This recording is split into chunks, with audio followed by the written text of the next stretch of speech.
Hi, welcome back guys. This is your friend, Parallel Deku, back with another fanfiction. This is the series of What If Deku Melted Her Cold Heart. Now before starting, please give this video a like. And subscribe to the channel if you want more videos like this. Now let's get into the fanfic. Midoriya trudged into the rather large classroom, rubbing the sleepiness out of his eyes and walking forward without looking. Suddenly he bumped into someone. "Hey! Watch where you're going," a stranger snapped, pushing him aside.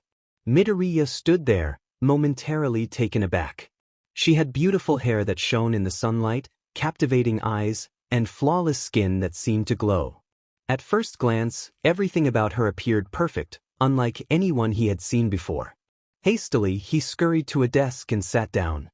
Sorry," he stammered. She rolled her eyes and took a seat as well.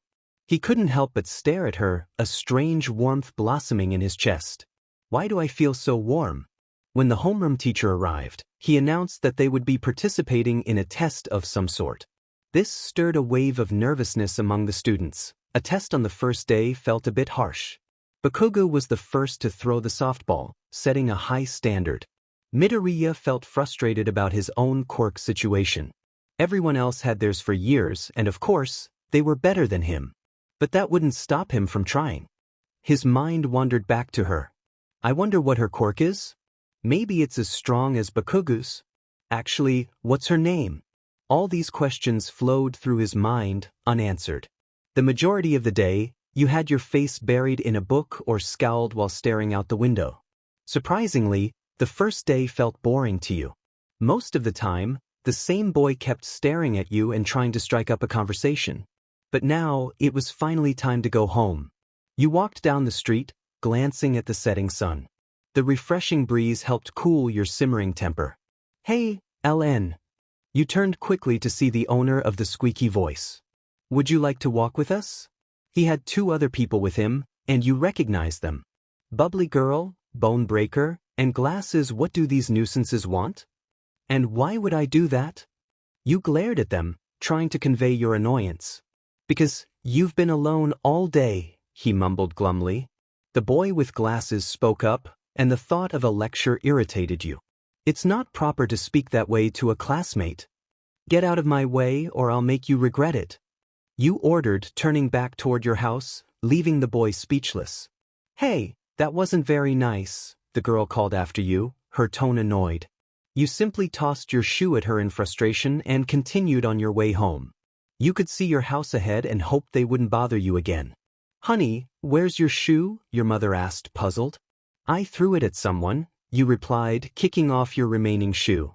"Oh my!" she gasped. "On your first day, really?" She held the bridge of her nose. "I've never met a more fiery person." You rolled your eyes and scowled. What an accomplishment! Your mother wondered what had happened to her sweet child who wanted peace in the world. "You know, you should probably calm down before your father gets home." The thought sent a chill down your spine as you left the room silently. The next day, Midoriya sat at his desk, yawning quietly. You barged into the room and flopped into a chair, putting your feet up on the desk and resting your arms behind your head. "Good morning," he smiled nervously. "Not interested," you replied bluntly. Midoriya thought to himself, "It's okay, she'll warm up to me. I just want to know what makes her so mad." He tore his eyes away from you, still puzzled. You looked relaxed and calm, barely awake, yet your aura remained cold and intimidating. The moment everyone had been waiting for arrived. Heroic training. "I am here." Everyone except you erupted in excitement. "It's all might," one squealed, which only annoyed you further. "Today will be combat training," he announced, holding up a card that read, "Combat Training." You grinned, a hint of mischief in your expression. "But to be heroes, you need these," All Might exclaimed, clicking a remote that opened the wall to reveal costumes displayed in small crates. The class emerged from a dark tunnel leading to the training grounds. Most students were ecstatic, except for you, Todoroki, and Tokoyami. Some students had impressive costumes, while others were less appealing, and a few were quite revealing. Seeing Yaoyorozu's outfit annoyed you. "What a show-off," you muttered. You disliked your own costume as well. You definitely complained to the administration about it. It seemed like they designed all the female costumes to be tight and form-fitting. But you had to admit, it did make you look quite striking. Midoriya bounded out of the tunnel, looking like a mix between the Easter Bunny and a superhero. You scoffed to yourself. Who raised that? Suddenly, you felt two eyes on you. You nearly choked when you realized Midoriya was staring. Hey! You threw a water bottle at him. The class paid no attention to you, except for Midoriya and All Might. Midoriya looked like he was trying not to faint, while All Might quickly noticed your fiery demeanor and pondered about it. He tried not to dwell too long and began explaining the training. You were all ears, absorbing every detail and formulating a strategy. How can I overpower someone without them stopping me? Team A is Uraraka and Midoriya. Those words captured your attention. Team C is Kirishima and LN. Who is Kirishima? You noticed the redhead scanning the crowd and stood next to him with a sigh. Team C will be fighting Team B. Everyone moved beneath the building where they could observe the battle. You became intrigued, perhaps even curious. Bubbly girl, referring to Uraraka, and Bonebreaker, as they called Midoriya. Uraraka seemed less effective as they navigated the building, while Midoriya appeared to have a solid grasp of the situation. He seems knowledgeable about heroes and fighting, but what about his quirk? He must have had it all his life. Why can't he control it? It's not like you can acquire a quirk overnight. That's absurd. You observed carefully, soaking in information about the four. Midoriya and Bakugo have a complicated history that not many understand.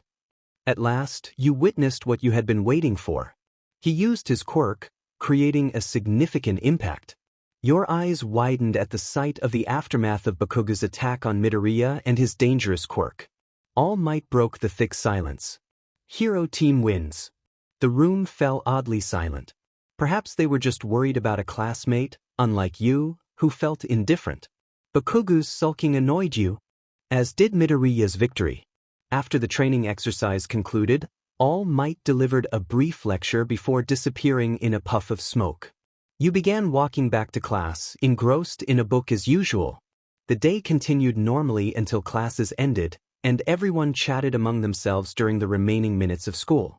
You couldn't help but scoff at Bakugo's sulking demeanor. What a great quirk wasted on someone who sulks when he finally loses. Soon after, Midoriya entered the room nervously. Kirishima, Ishido, Mineta, and others bombarded him with questions and compliments. Wait, where's Kaken? He asked, looking around. He left, you replied, not looking up from your book. Midoriya stared for a moment but quickly regained his focus and rushed off. Better grab some popcorn, these two are about to clash. You leaned against the windowsill, waiting for Midoriya to confront Bakugo. He arrived just moments before Bakugo left the gates. Though you couldn't hear them, their expressions said it all. Eventually, All Might arrived, and Bakugo stormed off, visibly upset. Do they know each other? You glanced over at Uraraka and Ishido, feeling a surge of irritation. Why are you near me? The girls looked over in unison. Huh. I don't want your presence near me. You retorted sharply, asserting your dominance. Uraraka's expression fell, and Ishido gawked. Your eyes met Midoriya's for a brief moment. His green eyes quickly darted away. You never missed an opportunity to make a statement. For some reason, it seemed as if Midoriya was waiting for you to join him outside. You knew he was watching, but oddly, it didn't bother you. How did you do during training? He asked weakly, his arm resting in a sling. I did well, you replied nonchalantly. Oh, I wish I could have seen. You raised an eyebrow. Why? Midoriya's face turned bright red as he began to ramble. You seem strong, so I'm curious to see how you fight. You fight in a predictable manner, and your moves are stiff. Your intelligence and knowledge about Bakugo are what secured your win today. His eyes widened. There you were, completely calm, having a conversation with him. The sunset reflected in your eyes, and with every step, your hair swayed gently. Usually, your face displayed boredom, anger, or relaxation, but now it appeared rather content. His heart fluttered at the thought of seeing that expression more often. Why are you staring? Sorry. Aizawa explained that there would be a trip to an unknown building. He didn't elaborate much, only briefly touching on the topic. Everyone boarded the bus, excited for the upcoming training. The class exited the bus, chattering among themselves, eager for the training ahead. The rescue hero 13 awaited their arrival and began explaining the rules of the exercise, but you struggled to focus. Your gaze wandered, landing on all the zones. This seems to be rescue training. I'm no rescue hero, but this could be useful. Quirks can be dangerous, but we heroes use them to save lives. Something caught your attention. A dark, purplish substance appeared, and the lights went out. The class began to stare and ask various questions. Few understood what was truly happening. Villains had infiltrated the USJ. This is rescue training. Why are there villains here? Kirishima asked. Those are real, you shouted at him, clenching your fists. How can you be so naive? You turned and started toward the door, attempting to escape.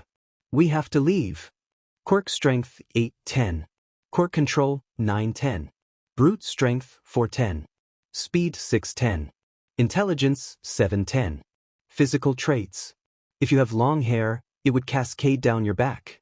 If you have short hair, it would rest on your shoulders or above. Your skin tone could be tan, light, or dark.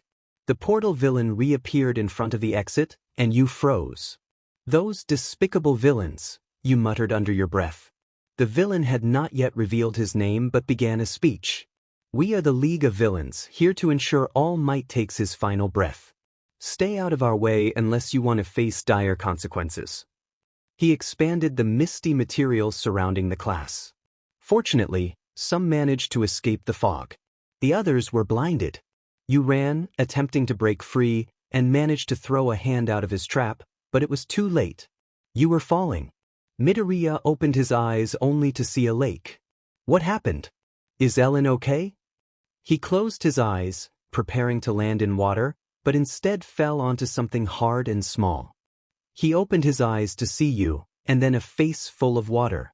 You two looked at each other for a moment before noticing the villain. Sorry kiddos, but you have to perish. You grabbed Midoriya and pulled him close. You held out your palm and shot a jet stream of water at the villain, temporarily blasting him away. You created hands out of water, using one to hold onto the side of the boat and the other to hold Midoriya. Azui and Mineta tried to help pull you up, but you refused. Midoriya and Azui began talking, but you ignored them and leaned over the side to get a better look. Wow, LN is impressive. Mineta shouted. Before he knew what was happening, he was hanging over the side. Do you want to fall? No. Please. Midoriya and Azui stared in silence. You dropped him and looked to Midoriya and Azui, who were conversing. My tongue is around 20 meters long, I can also jump super high, and cling to almost any wall, you explained, adding something about your unique abilities. Ellen, what's your quirk? Midoriya asked, wishing he had brought his notebook. Fire and water manipulation, you replied dryly. Well, fire must be a weakness since they're all water types, Azui added. Mineta interrupted, taking a purple ball off his head and putting it on the wall. I got these sticky ball. Sticky ball? How are your ball going to help us? He started crying, and Midoriya consoled him, encouraging him to continue explaining. They stick to everything except me, they just bounce right off. They can stick to something for a day. Midoriya nodded. There must be something you can do. The boat trembled and started sinking. Mineta began wailing and throwing his ball in the water. Hey, stop. Wait, they're scared of them? Keep going, Mineta. You rolled your eyes. He really wanted to keep his focus on you, but this wasn't the ideal time. Here's the plan. Everyone nodded. I'm not sure if I can carry 3 people, but I can try. Tisich, I have a better plan. Listen up. Midoriya, Azui, and Mineta all stared at you, unsure. Frog, just carry me, and I'll carry Midoriya and Mineta. How can you carry 2 people? Do you want to stay here or not? He shook his head. No. Midoriya couldn't help but smile. You were trying to save your classmates. You wanted to be a caring hero. Darn it, stop thinking about her, izuku. In such a crucial moment, why did he have to think of you? It didn't make sense to Midoriya why he was so fixated on you, someone he thought was heartless. 𝐴𝐿 wrapped her tongue around you, giving you chills. Disgusting. You created 2 hands and picked up myheroacademiaweebb. Myheroacademiaweebb then threw more sticky ball into the water, and Midoriya jumped out of the boat, using his quirk to flick the water. You scooped him up before he fell in. He fought hard not to blush. You guys are amazing. You glanced over the bush at the shore and gasped. A bird-like creature was smashing Aizawa's head into the concrete. Yet you felt no fear, just disgust. No one was helping him. He was vulnerable. At this point, Aizawa would surely be in danger. Don't do it, YN. You jumped up and charged toward the creature. Stop moving. Midoriya's eyes widened. Not only was Aizawa in trouble, but now you were in this fight. Blue flames shot out toward the villain and creature. They didn't consume either nor cause damage. That didn't stop you. You manipulated the flames toward the creature, carefully avoiding Aizawa. Your students have your back now, don't they, Eraserhead? Now they're all going to face the consequences because of you. To hell with giving up, you yelled, intensifying the flames. Nomu, get her. The creature screeched and lunged at you.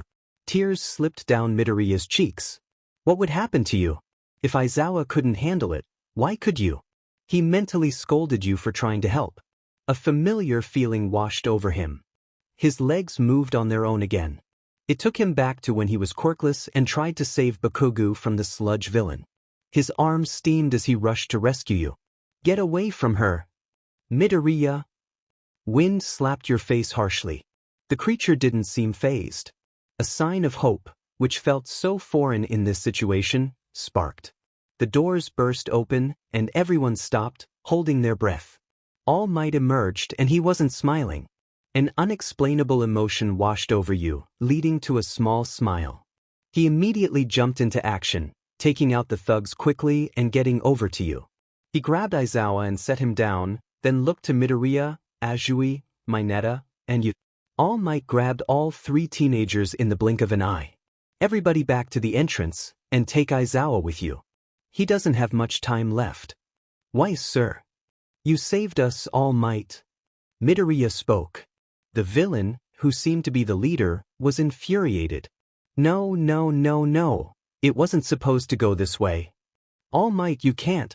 The creature took one for all. He took my smash without damage, and I didn't break my arm this time. He's too strong. Young Midoriya, I got this. All Might turned, smiling and giving a peace sign. You internally cringed, remembering this so you could tease him later. Midoriya seemed consoled and knew what had to happen. All Might made sure you left carrying Aizawa before turning back to the villains. Are you guys seeing this? That sounds like a huge explosion. All Might's on a whole different level. And he still has to look at his notes when teaching us. Midoriya stared at him worriedly. You could tell he knew something the others didn't. You'd interrogate him later, but now wasn't the time. As the smoke cleared, your face twisted in horror. The warp villain had returned, trapping half of his body in the gate. Nomu had All Might by the ribs. This is good, 𝐂𝐫𝐿, an unexpected opportunity. 𝐴𝐿, help me carry Aizawa. She took him, watching Midoriya rush toward the chilling scene, and you took off right behind him. Midoriya, LN. Tears filled his eyes as he ran. Midoriya jumped, reaching out his hand, but 𝐂𝐫𝐿 jumped in front. His arm began to go through the gate. Your eyes widened in realization. Bakugo jumped in, firing an explosion. Get out of my way. He pulled Midoriya out of the gate and threw 𝐂𝐫𝐿 to the ground. An ice sheet spread, freezing the Nomu. You glared at Todoroki. Where's my moment? All I heard was that you're here to kill All Might, he spoke quietly. All Might managed to break free from the beast's grasp and jumped out, thanking Todoroki and Bakugo. Nomu crawled from the portal, snapping off its ice-covered limbs. Get back, everyone. Its arm and leg regenerated. Go, Nomu. With that, it charged, throwing a punch at something or someone. As the smoke cleared, Midoriya jumped up in realization. 𝐂𝐫𝐿. Kaken? You dodged, that's amazing. No, shut up, scum. Kirishima stood up, mumbling. Then what was? You scoffed. Look closely, idiots. All Might had thrown Bakugo out of the way and taken the hit himself. He stood, coughing in front of the broken wall. Do you not know how to hold back? It was to rescue my companions. I had no choice, Shigaraki spoke. Earlier, that plain-looking one punched Nomu with everything he had. Nomu, Kurogiri, get him. I'll deal with the children. You were terrified, but the excitement of the fight motivated you. All Might suddenly charged at the Nomu with a powerful punch. Shigaraki was sent flying from the impact, droning on about Nomu's shock absorption. What about it? He threw a series of punches in a head-on fistfight. The power sent everyone stumbling back. He seemed to be overpowering the Nomu. I'll force you to surrender. A hero can always break out of a tough spot. You couldn't speak. This was truly something worth seeing. I'm sure you've heard these words before. Go beyond. Plus ultra. All Might landed the final hit, sending the villain flying through the glass walls. The ground trembled, signaling that All Might had won yet again. I really have gotten weaker. In my heyday, 3 mighty blows would have been enough. This took more than 300. Is this what it feels like to be in the presence of someone superior to you? Shigaraki scratched his neck in an outraged manner and then charged. This is revenge for Nomu. Kurogiri followed behind him. Midoriya didn't hesitate to jump in. Get away from All Might. Shigaraki reached through Kurogiri's portal. The image of Aizawa's elbow being disintegrated replayed in your mind. Midoriya. You closed your eyes, not wanting to see a classmate know, a comrade getting hurt. Expecting to hear screams of agony, you opened your eyes in surprise at the sound of a gunshot. They're here. All Might looked to the pro heroes along with Ida. Feeling a wave of relief, you charged over and scooped up Midoriya. LON. Oi, be grateful. You complained, throwing him onto your back in a piggyback style. His legs were broken, so you held him with water. I'm sorry. Midoriya muttered before passing out. In the end, Shigaraki and Kurogiri escaped, while the heroes caught the thugs. A rescue training meant to strengthen Class A turned into a nightmare they would never forget. School was cancelled the next day, and the attack was all anyone talked about. When returning to school, the class was quieter than usual. The attack had taken a toll on everyone. You finally broke the silence, standing in front of the class.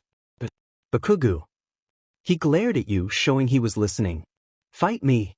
Then we can determine who's strongest. He scoffed. Either way I'd win.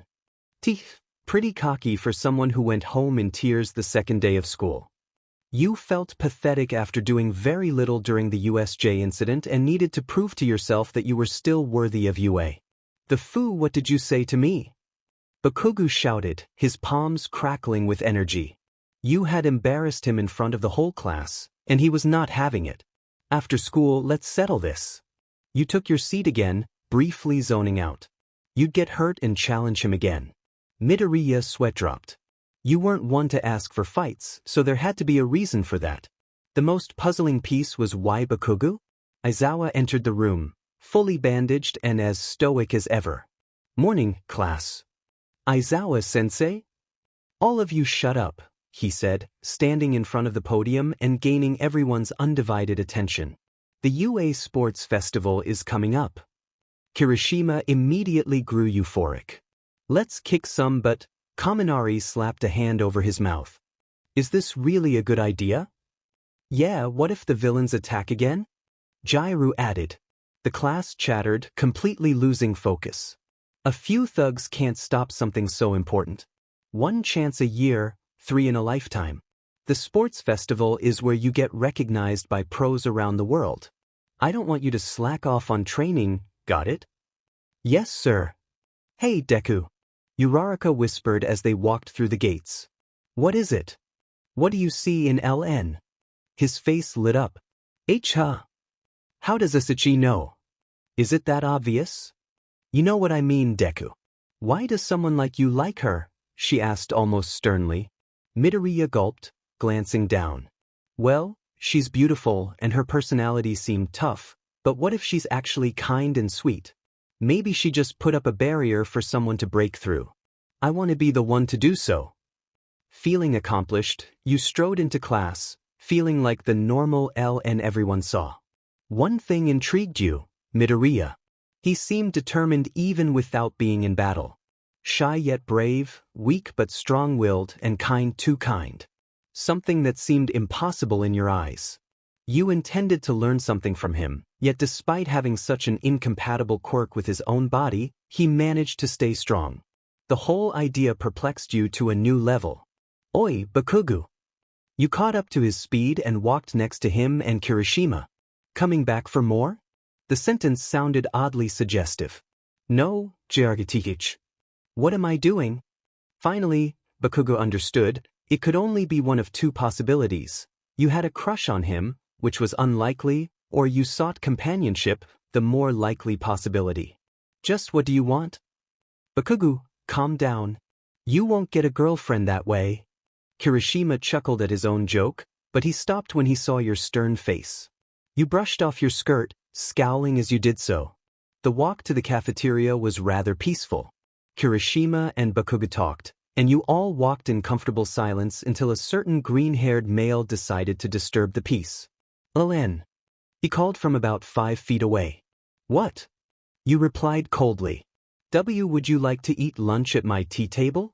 Your mind wandered back to the USJ incident, where he had shown both intelligence and foolishness. Whatever. You decided it was only an experiment to gain more information on him. His face turned bright red. You had to care about him even a little to sit with him, right? Maybe his plan would work, and you would develop feelings for him. Or maybe you would prefer Kaken instead. But you quickly dismissed that thought. Midoriya led you to his table, where Uraraka and Iida sat enjoying their meals. Uraraka's presence annoyed you. As you ate, you could sense her silently judging you. The look in her eyes showed she didn't appreciate your presence. What's up with her? Deku, how's your food? She asked cheerfully. It's great, he replied with a soft smile. Uraraka, how's the food? A lot better than the food at home, huh?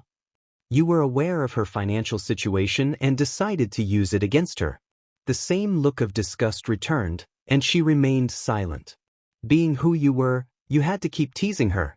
Do you even get enough food? You eat like a wild animal. I wouldn't be surprised if you were starving yourself. Ellen, is this really an important subject to bring up? Iida spoke up, concerned for his friend's well-being. A shadow crossed Uraraka's eyes. What do you have to say in your defense? You pushed and she cracked.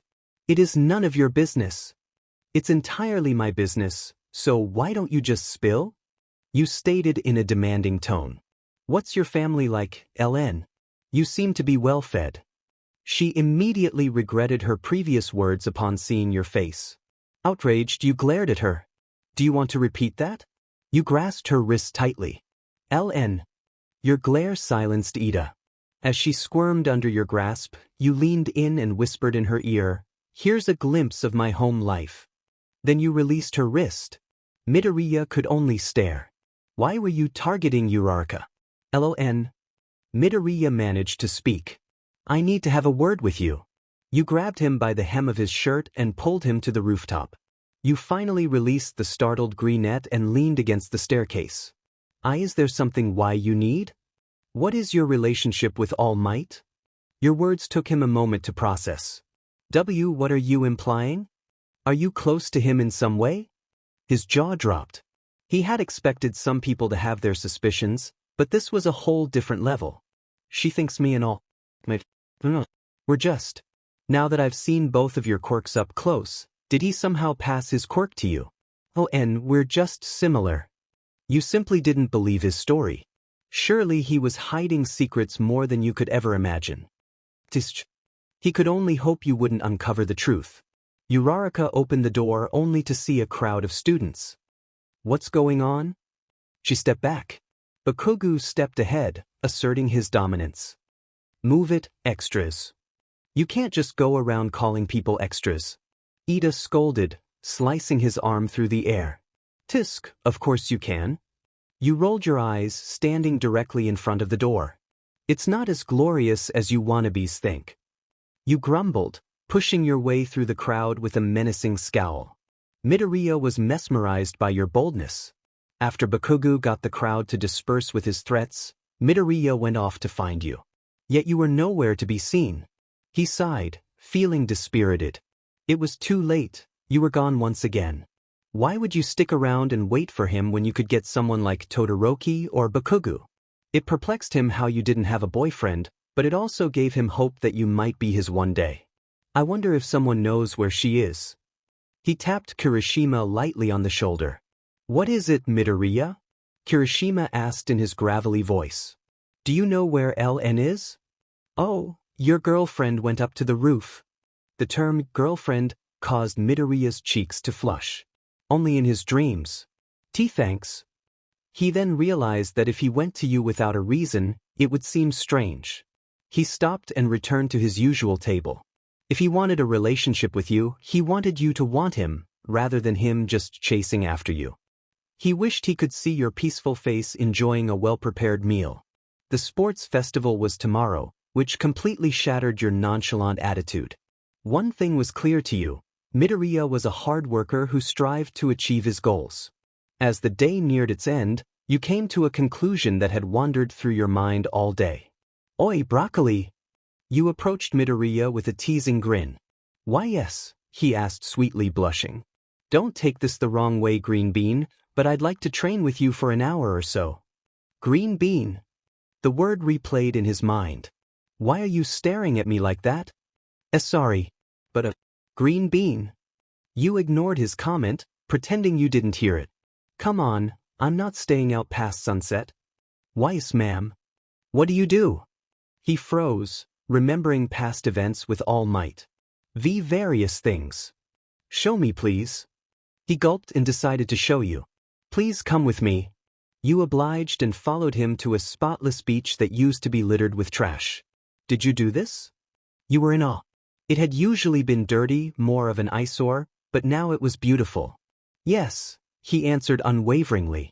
Your lips curled upward ever so slightly, taking in the terrain's natural beauty. Your heart raced with anticipation as you waited for the festival to start. The classes had to wait in their rooms to prepare. Most students conversed, trying to maintain a calm demeanor, while others declared rivalry against one another. Midoriya, Todoroki said, towering over the green-haired boy. What is it, Todoroki? Midoriya stammered. I will beat you. His expression showed he was serious. Kirishima intervened, attempting to ease the tension, but Midoriya simply nodded in agreement with Todoroki. The atmosphere was charged with competitive energy, and you felt compelled to join in. Your gaze landed on Uraraka, who seemed overly confident. You approached her, your expression fierce and your eyes burning with determination. She faltered under your intense stare. I'll take you down, you warned, your mood darkening as you noticed her defiant look. Don't think I won't. She remained silent. Midoriya glanced downward, sensing the tension and feeling a wave of sadness wash over him. Though he knew he wasn't the cause of the conflict between you and Uraraka, it upset him to see you so angry. Or was it him? He had never acknowledged his feelings for you, but seeing you upset made him question everything. What if his attempts to win your affection were working, and you felt threatened by her? He frowned, annoyed with himself. Kaminari then had a sudden idea. How about we have a beach party after this? It could help ease the tension. Many agreed, but you shook your head. That felt like a leap from your comfort zone into the unknown. But that didn't matter. The festival had just begun, and your sour mood lingered. You ignored Midnight's words, secretly hoping to be paired with Uraraka in the final rounds. Occasionally, you caught Midoriya's concerned gaze on you, as if he wanted to understand more. The classes merged and approached the enclosed concrete tunnel that Cementos had clearly constructed. You moved to the front, eager to gain an advantage. When the horn sounded, everyone dashed forward. You quickly created a small body of water, gliding across it for a burst of speed. Class 1, SYNLN has a great start, taking the lead with a well-thought-out strategy. You felt the water suddenly freeze into a ball of ice. Todoroki. You knew the harmless attack wasn't aimed at you, but you took it as a challenge. Shoto Todoroki, who also happens to be part of one, snatches the lead from LN. Determined, you decided to run, fueled by sheer willpower. You were far from first place, but you aimed to hold on to second for now. The next obstacle, other than the robots from UA's entrance exam, sent chills down your spine. You could feel your energy waning as the water evaporated from your heated skin. Once again, you created a small wave to help you navigate across the ropes. You lost second place to Bakugo but managed to clear the obstacle safely. Now it was time to reclaim first place. You pushed yourself to the limit, sprinting at top speed to catch up with Todoroki and Bakugo. The small landmines posed a challenge, but you were agile on your feet. Just as you, Todoroki, and Bakugo synchronized your movements, a loud explosion erupted. That is not supposed to happen, folks. Seriously, what powered such a large explosion? Class 1's izuku midoriya is soaring through the air in hot pursuit of first place. Your mouth dropped open in disbelief.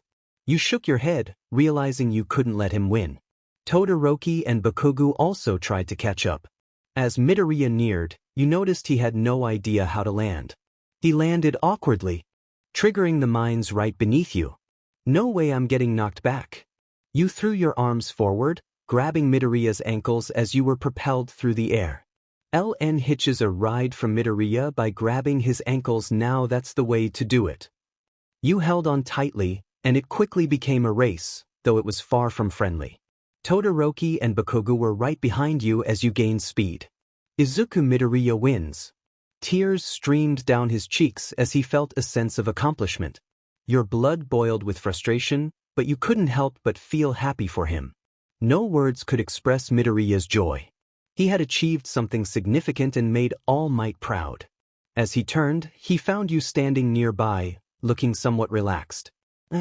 Why, you did good, he said, smiling warmly. You rolled your eyes, puffing your cheeks. "TC whatever." He chuckled lightly, noticing your slightly bashful demeanor. LN is so adorable. Midnight began explaining the rules for the cavalry battle.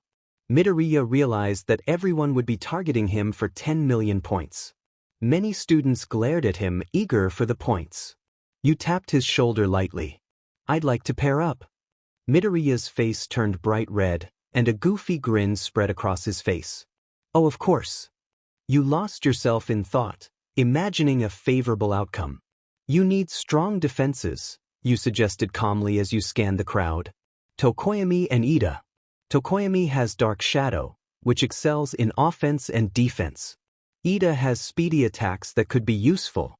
"Ellen, that's a perfect plan," he praised you, rushing off to find either Ida or Tokoyami. You both quickly split up to find teammates. You found Tokoyami easily. "Would you join Midoriya, possibly Ida and me?" He thought for a moment before nodding. A few minutes later, you reunited with Midoriya, who had a girl with him. Ida was already on a team, and 𝐂𝐫𝐿 offered. You observed her appearance and demeanor. She seemed more focused on Midoriya than on you or Tokoyami. Is she really that self-absorbed? You pursed your lips, not wanting to deal with someone so oblivious. "We can use my gadgets," she exclaimed. "Gadgets?"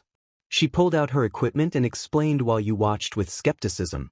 Midoriya looked to you for approval. "Does that sound okay, everyone?" You nodded nonchalantly as the 15 minutes midnight had given everyone officially ran out. Midoriya climbed on top of you, 𝐂𝐫𝐿, and Tokoyami. He tried to ignore the fact that your hands were all over him, focusing instead on the seriousness of the situation. The plan was to avoid combat unless absolutely necessary. "I'll be taking that now."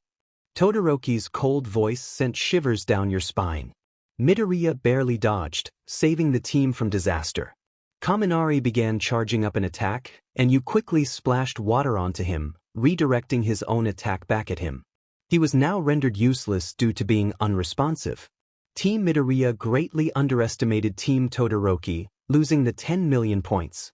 It became an attempt to retrieve the points, but they lost all resolve.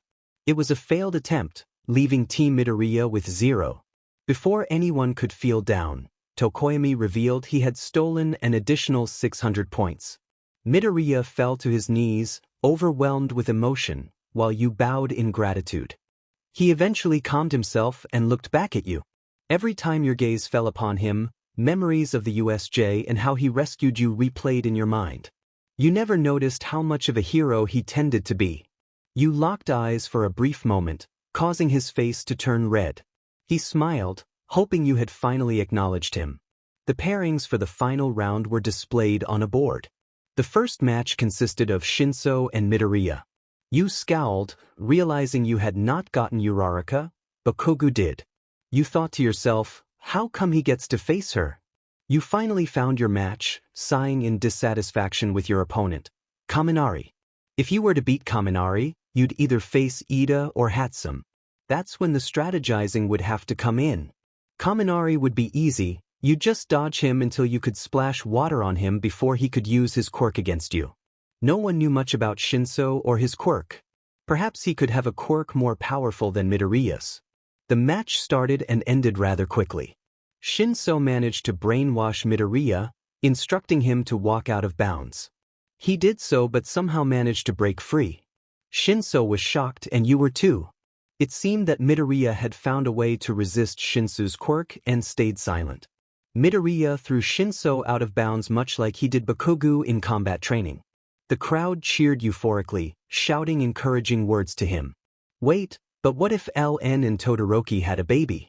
What would its quirk be? Kaminari asked curiously. You pretended not to hear the annoying conversation. Unfortunately for Midoriya, he walked in at that exact moment. What are you guys talking about? He asked, perplexed. If LN and Todoroki had a baby, what would the kid's quirk be?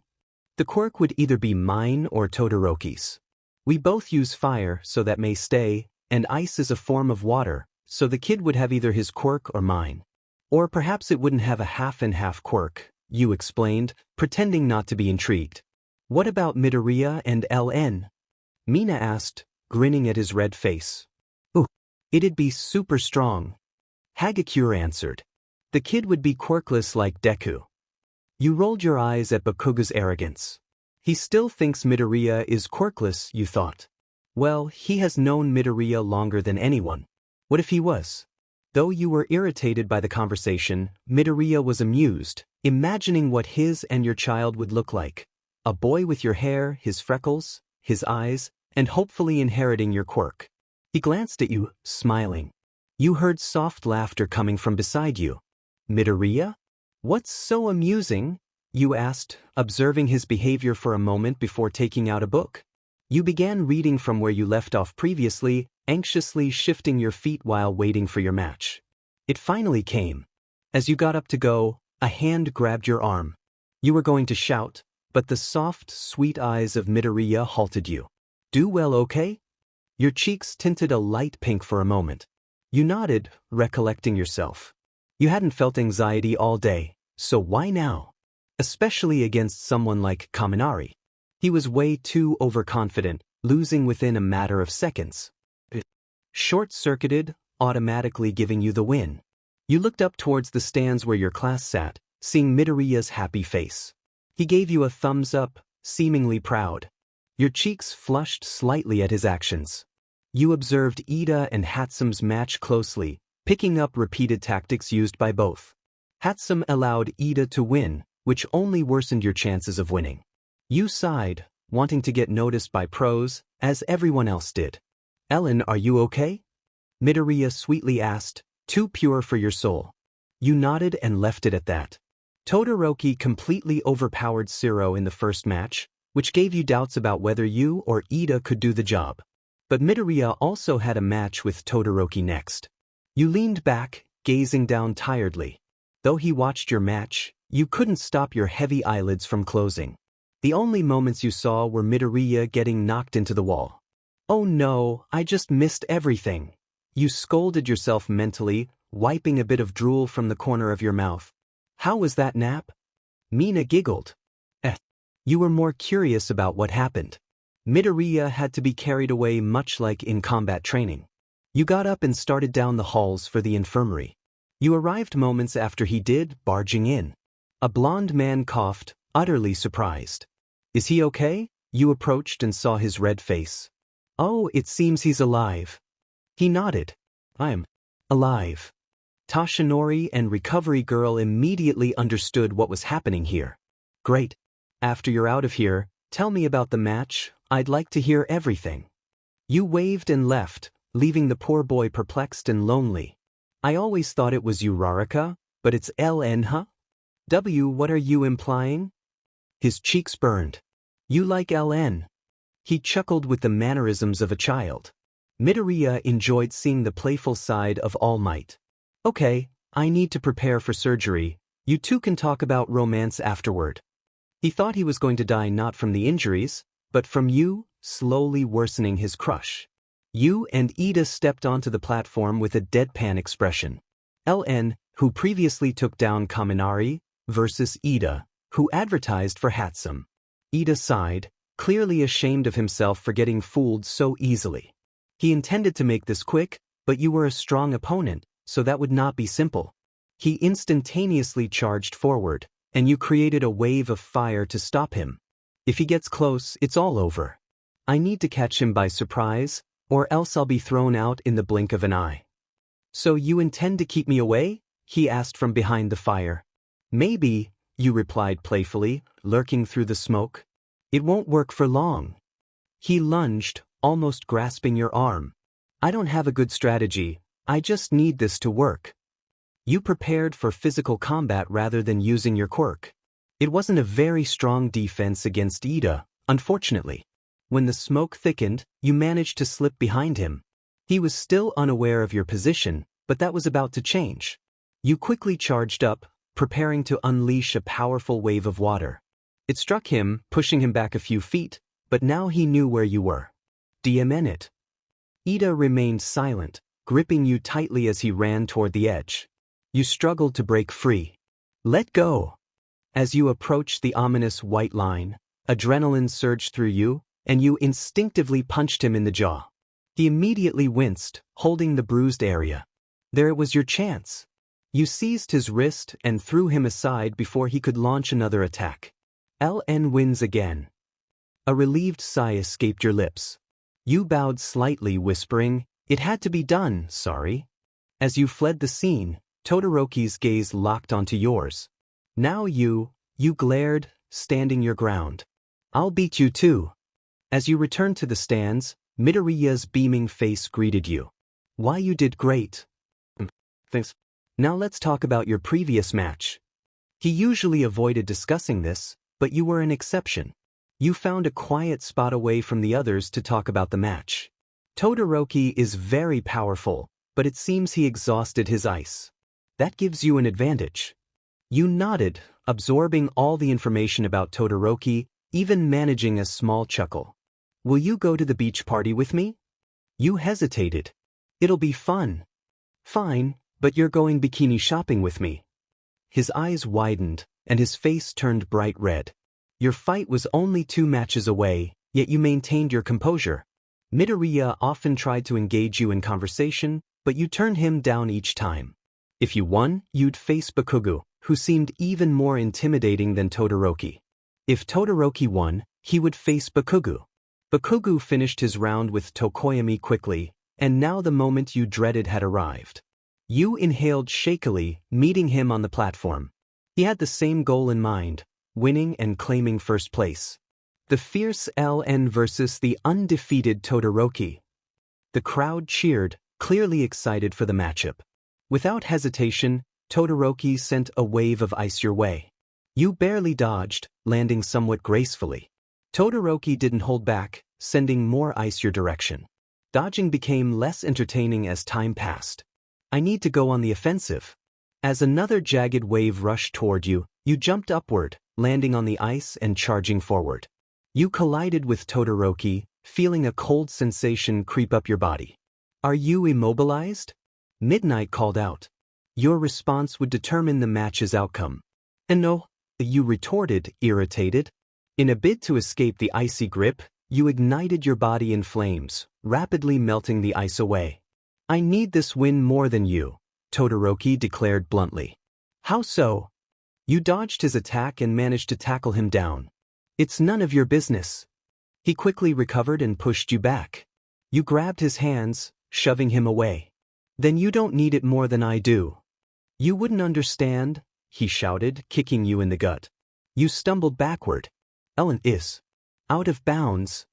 Midoriya gulped, holding a bouquet of flowers and a small box of chocolates. He hadn't planned on giving gifts for Valentine's Day, but then he met you. He heard the light tap of your footsteps approaching. Midoriya? You glared, wondering how he knew where you lived, but then noticed the items in his hands. He smiled sweetly, trying to hide his blush. Happy Valentine's Day. Your glare softened, and your expression turned blank. Isn't this holiday for couples? He froze, hoping you wouldn't take his gift. The wrong way. Why yes, but I just wanted to give you something because we're friends. After all. You nodded, accepting his friendly gesture. The bouquet was mostly roses, and the box surprisingly contained your favorite chocolates. You inhaled the sweet aroma of the fresh flowers and looked back at him.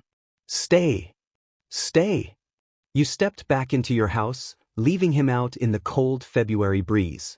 Midoriya complied, remaining where he was. A few moments later, you returned, pulling him inside and shutting the door. Ellen, this is only because you got me something. You gently handed him a small item. He examined it closely, a genuine smile spreading across his face.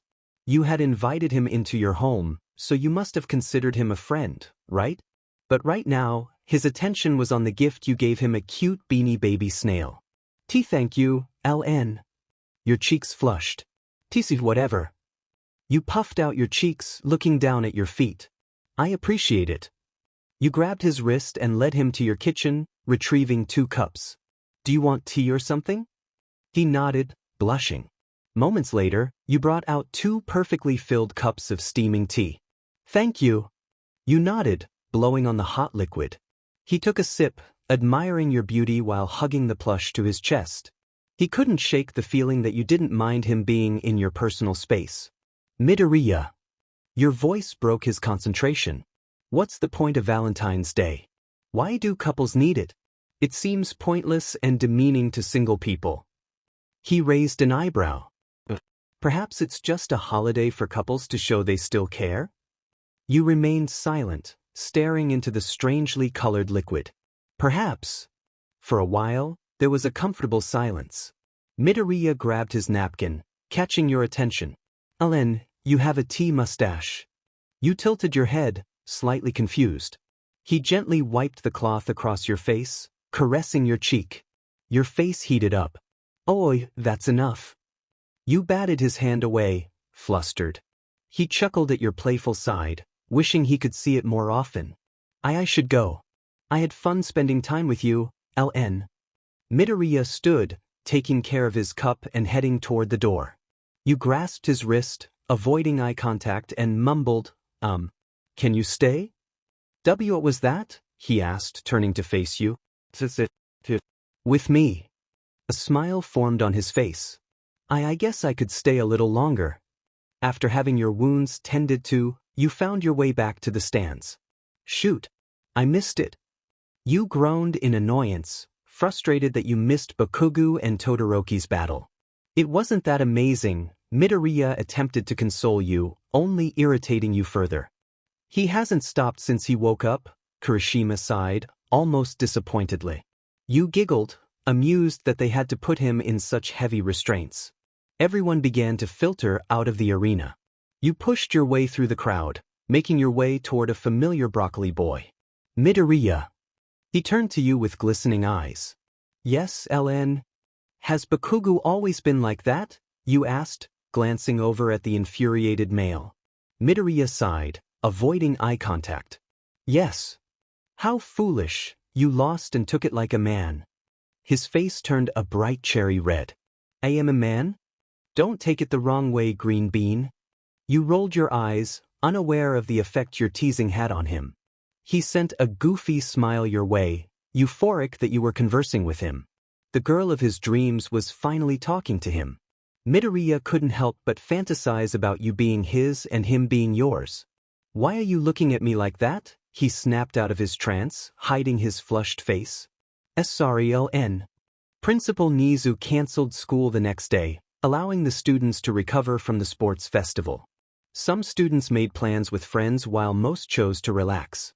You were among the majority, opting for a day of rest, though you were quite restless. After some thought, you decided a walk would be nice. The weather was pleasant. A cold breeze greeted your warm skin, causing your hair to flutter. The clouds darkened, signaling that rain would come later, but you didn't mind. Nature was your escape from the world. You closed your eyes, smiling contently. Ellen-san.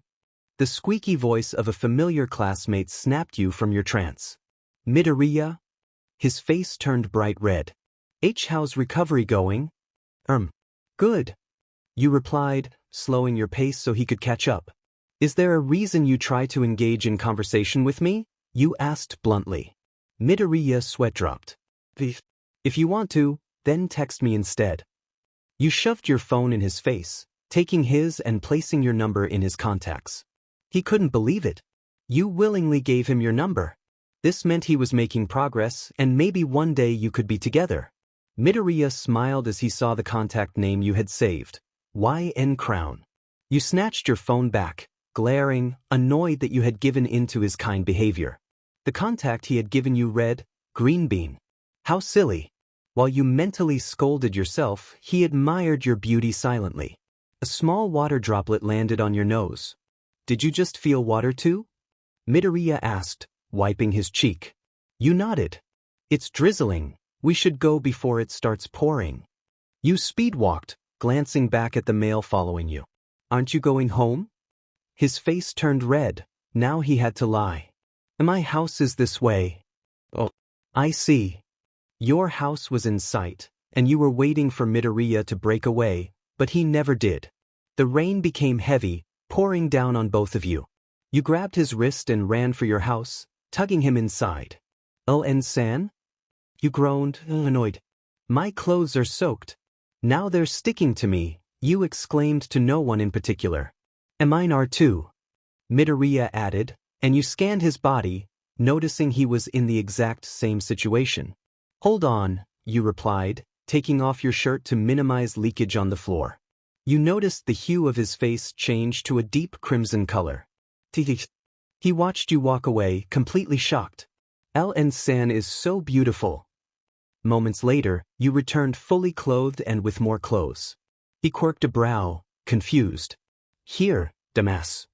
You scoffed, avoiding eye contact. He smiled softly, mumbling a sweet thank you. Where's the bathroom? You pointed down a dark hallway, which sent shivers down his spine. Well, are you going? You remarked in a sharp, annoyed tone. Is there a light? You're scared of the dark? You chuckled, your laughter sounding like music to Midoriya. He rubbed his neck sheepishly. Before he knew what was happening, you had his arm and a small flame in your hand. The flame provided light as you led him down the hallway nonchalantly. Get changed and stay until the rain stops. When it stops, get out. Midoriya nodded with a dorky grin. You left him to change and headed to your room, laying down with a sigh. Midoriya, you're a weird one. After the recovery day, school was back to normal. Settle down. Today you'll be picking hero aliases with Midnight since that's really not my thing, Aizawa announced, crawling into his sleeping bag. The class became excited at the prospect of choosing cool hero names. Midnight entered with a playful smirk. Be careful what you choose, or you may be stuck with something silly forever. Whiteboards and markers were passed out to each student. I'll give you a few minutes to decide on a name. What should I choose?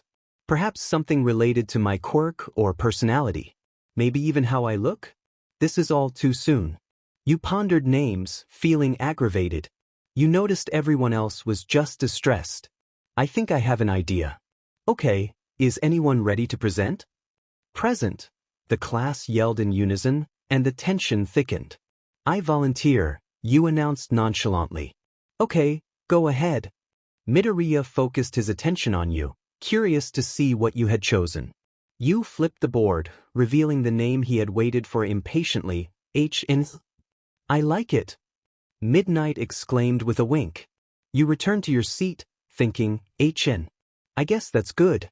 Soon everyone had gone except Ida, Bakugo, and Midoriya. He had no idea and turned to you for help. ―Sen. Do you have any ideas? He asked hopefully. You could barely figure out your own alias. Don't you have a nickname, Deku or something? Use that and rub it in Bakugo's face.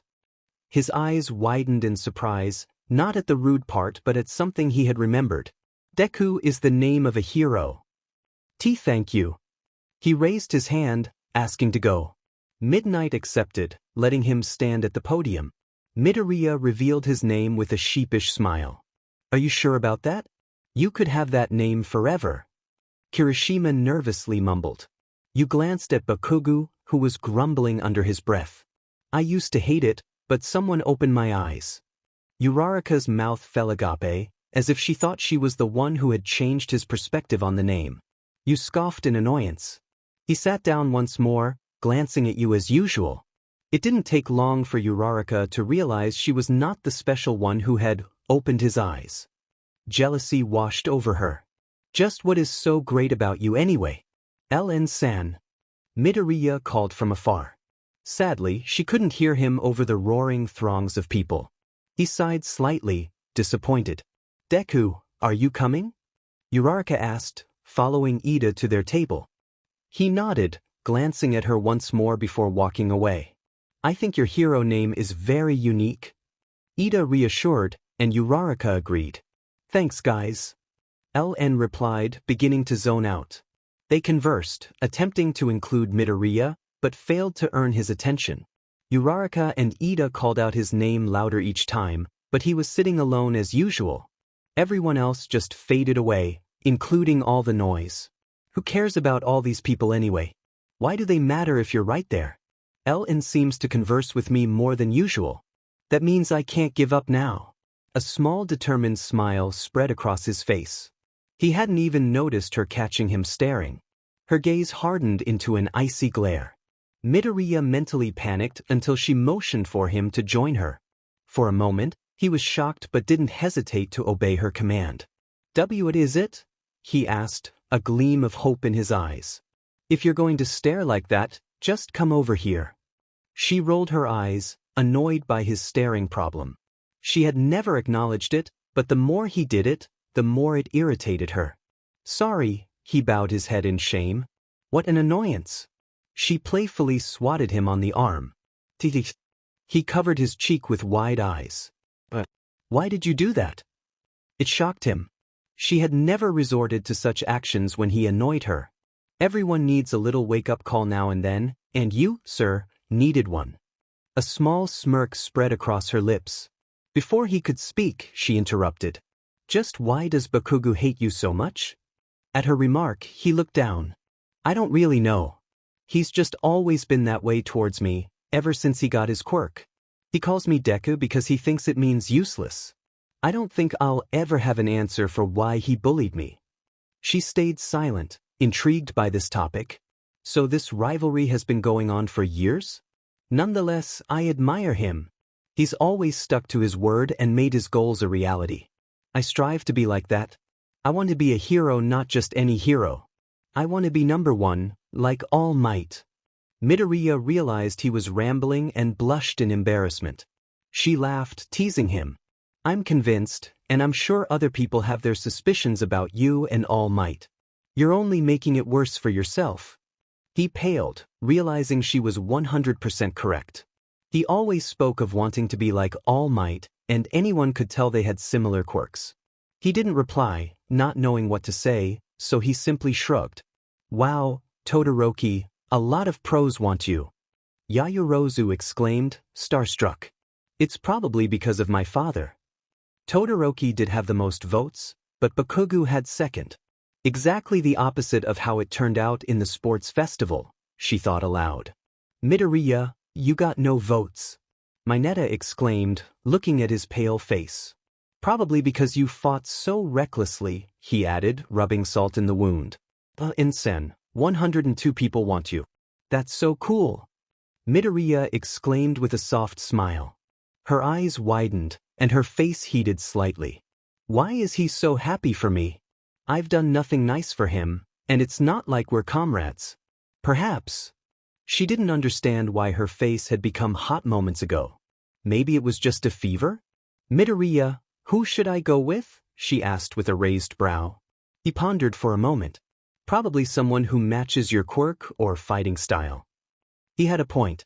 It would be foolish to choose someone who was her complete opposite. I think I know who to go with now. Thank you, Izuku. She hadn't noticed her slip-up, but he surely did. Midoriya's eyes widened, and his mouth fell open slightly. Was that a mistake, or are we on first-name level? So, LN-san, who are you choosing? Midoriya asked with curiosity. Gunhead. I want to improve my combat skills since my quirk is unreliable sometimes. His face paled for a moment. So is 𝐴𝐵. He watched her face twist into a disgusted expression. Maybe I'll get to show her who's boss, she muttered, a fierce determination in her eyes. Now he could only pray for his brunette friend. Her fate was in her hands. And maybe you should take it easy. Yes, I'll show her what I'm made of. Good idea, Midoriya. That wasn't what I was getting at. She disappeared across the street, looking back at him. Aren't you coming? Why would I? That's right, I told Ellen-sen I lived that way. He mentally cursed at himself. I just moved, actually. I live that way now. She shrugged, not caring the slightest bit, and continued onward. He sighed, relieved that she was such a nonchalant person. Then the internship started. She arrived at the agency early to make a good impression without 𝐴𝐵 there. Ellen, I saw your combat skills. They were impressive but could be even better. Your quirk is amazing too. Gunhead complimented. She chuckled, embarrassed by his praise. I thought someone else would be here? Gunhead looked around, perplexed. I arrived early. She wasn't lying, but he didn't know the relationship between her and 𝐴𝐵. While waiting, they discussed her quirk and fighting abilities, and he only spoke to give her tips. A small knock startled her. Come in. She faced the door with a glare. Sure enough, bubbly 𝐴𝐵 entered. Ellen, you're here too? Her face twisted into an unexplainable emotion. Why, do you have a problem with me being here? She shook her head no anxiously. The hero almost immediately picked up on the tension. Well, since you're both here, we'll start training. He awkwardly spoke, noticing her menacing glare. First, if someone is running at you with a knife, step sideways, grab their arm, and push them down. 𝐴𝐵, why don't you come at me? He handed her a fake knife, and she nodded, charging at him with a battle cry. It wasn't difficult for Gunhead to disarm her. Now, LN, your turn. He then gave her the knife. She darted at him with surprising speed. He began moving, but she reacted within seconds, trying to stab him. For a moment he was stunned but quickly regained focus and disarmed her. Good job, you two. Now I'll let you try on each other, 𝐴𝐵, then LN. He announced, pointing at the two of them. She grinned, ready to take her down. She took a deep breath but maintained a brave expression. It took only a few moments for you to pin her down with surprising force. She handed you the plastic knife, and you charged at her, catching her off guard. Although she quickly learned the steps, you overwhelmed her, playfully poking her with the knife as a way to release your frustrations. You're done for. Try not to get hurt, 𝐴𝐵, or you might have to do rescue training, you said with a mischievous grin. She shivered at the thought, realizing that if you were a villain, things could be much worse. Now what's the next step? Gunhead taught you and 𝐴𝐵 new things every day, making the most of the internship. Still, you wished she wasn't around. Today, however, he decided to take you on an early patrol, especially since 𝐴𝐵 was still asleep at 4 a.m. Ellen, you and 𝐴𝐵 don't seem to get along very well, do you? He asked, trying to break the ice. You nodded, feeling a bit irritated. I just can't see her as an ally or a friend. You should try to adjust to her since you'll likely be in the same classes for the rest of UA, Gunhead suggested. You barely registered his words, shrugging off the advice while containing your frustration. I'd rather see her as a rival. After your somewhat selfish remark, the conversation fell into silence. She's probably ready now. You waited outside, gazing at the road. Cars sped by, creating a loud roar. Amidst that noise, you heard a faint creak. You turned in a defensive position, sensing a familiar presence approaching steadily. It was her, arms outstretched, wearing that annoyingly confident expression. "Do you really think you can pull a stunt like that?" you asked, grimacing as you grabbed her wrist and gently guided her to the ground, sitting on her back. Again?" she mumbled, a hint of discouragement in her voice. It was the 4th time this week, after all. Gunhead gave her a reassuring thumbs up. It took her longer to notice this time. "Because of the traffic," you replied, maintaining a direct glare at her. She shivered slightly, staring at her palm with frustration. "If only I could improve. But LN is so much stronger than me." "You talking to your boyfriend?" You could practically hear the grin in his voice. "No, just midoriya." Uraraka paled. "He hasn't talked to me all week." "Well, that can wait," he announced, avoiding the topic. "Tell me, how can someone restrain an armed person?" The news of the hero killer, Stain, had spread across the globe. But something felt off. The exact location where he was captured matched the coordinates midoriya had sent you. You knew midoriya wouldn't send something so vague without reason, which worried you. That night, you spent hours trying to decipher the complicated situation. Perhaps midoriya had been there, but without a hero license, he couldn't confront villains directly. They might have claimed that Endeavor, who does have a hero license, caught the villain. But no, Endeavor was with Todoroki in a different city. Did that mean Todoroki was also involved? And why would midoriya be looking for the hero killer? It's not like he had a personal grudge, but Ida did. This was all too confusing. Midoriya was obviously there, Todoroki could have been there, and Ida may have started it? As everyone returned from their internships, you noticed Uraraka acting strangely, as if she were a completely different person. "Don't embarrass yourself, honey. You didn't act like this all week until now," you stated with a serious expression. She glared at you, thinking you weren't paying attention, but she was mistaken. You snapped. "Hey, if you've improved so much, fight me and see who ends up on the ground." Bakugo quietly chuckled at your remark, which left Kirishima looking puzzled. Bakugo laughed. "Guys at LN. LN, what kind of witchcraft have you done?" You rolled your eyes, clearly not in the mood for foolishness. Midoriya suddenly intervened, looking nervous. "I'm sure both of you learned a lot." No sound came out as your glare shifted to him. "What are you trying to say, Midoriya? That she's equal to me?" He frantically shook his head in denial. "What's that supposed to mean, Deku?" Uraraka asked quietly, her expression hurt. His mind was racing. The walls felt like they were closing in, and your angry words became a blur. Uraraka, one of his best friends, was hurt, and you, his crush, were also upset. My heart raced. Who's right, who's wrong? Who should I side with? Uraraka or LN, Uraraka or LN, Uraraka or LN? It was all too much for the overwhelmed boy. His eyes closed as he felt himself start to sway. "Glad you're back from the dark side, Green Bean." You calling him by his nickname brought color to his cheeks. He obviously felt bad for dissing Uraraka, but to see you happy, he would do anything. The remembrance of your smiling face caused a smile to form on his own. Despite Uraraka's negative thoughts about his feelings for you, he couldn't understand why he was so drawn to you. Just the thought of you brought a warm, fuzzy feeling to his chest, and your voice stirred butterflies in his stomach. Midoriya used to have one goal, to become the #1 hero, like All Might. But now, a new goal had made its way onto his list, to make you his girlfriend. Everyone either passed or failed the written tests. Luckily, you were one of the people who succeeded. Somehow, Mineta managed to pass as well. "Ellenson, did you get a good score?" he asked. You nodded, maintaining a nonchalant aura. "What do you think the practical exam will be?" He shrugged. Nobody knew, though some had ideas that were probably false. "Hopefully, it's challenging enough to help me improve," you added. Soon, everyone was called outside in their hero gear. Aizawa and some other pros arrived moments later.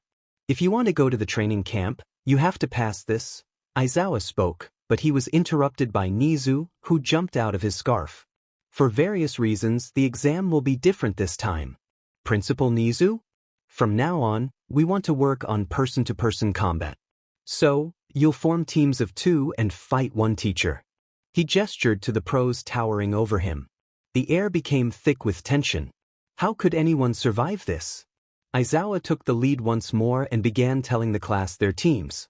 You paid no attention to anyone except your team. Uraraka, Ellen, you'll be fighting 13. Your mouth fell agape. You've got to be kidding me. You pinched the bridge of your nose, groaning. It wasn't like you could beat her, you'd lose, and then you wouldn't be able to go to camp. They did this on purpose. How dare they put you in such a predicament? Your facial muscles tensed into a frown. Midoriya couldn't help but notice your change in attitude.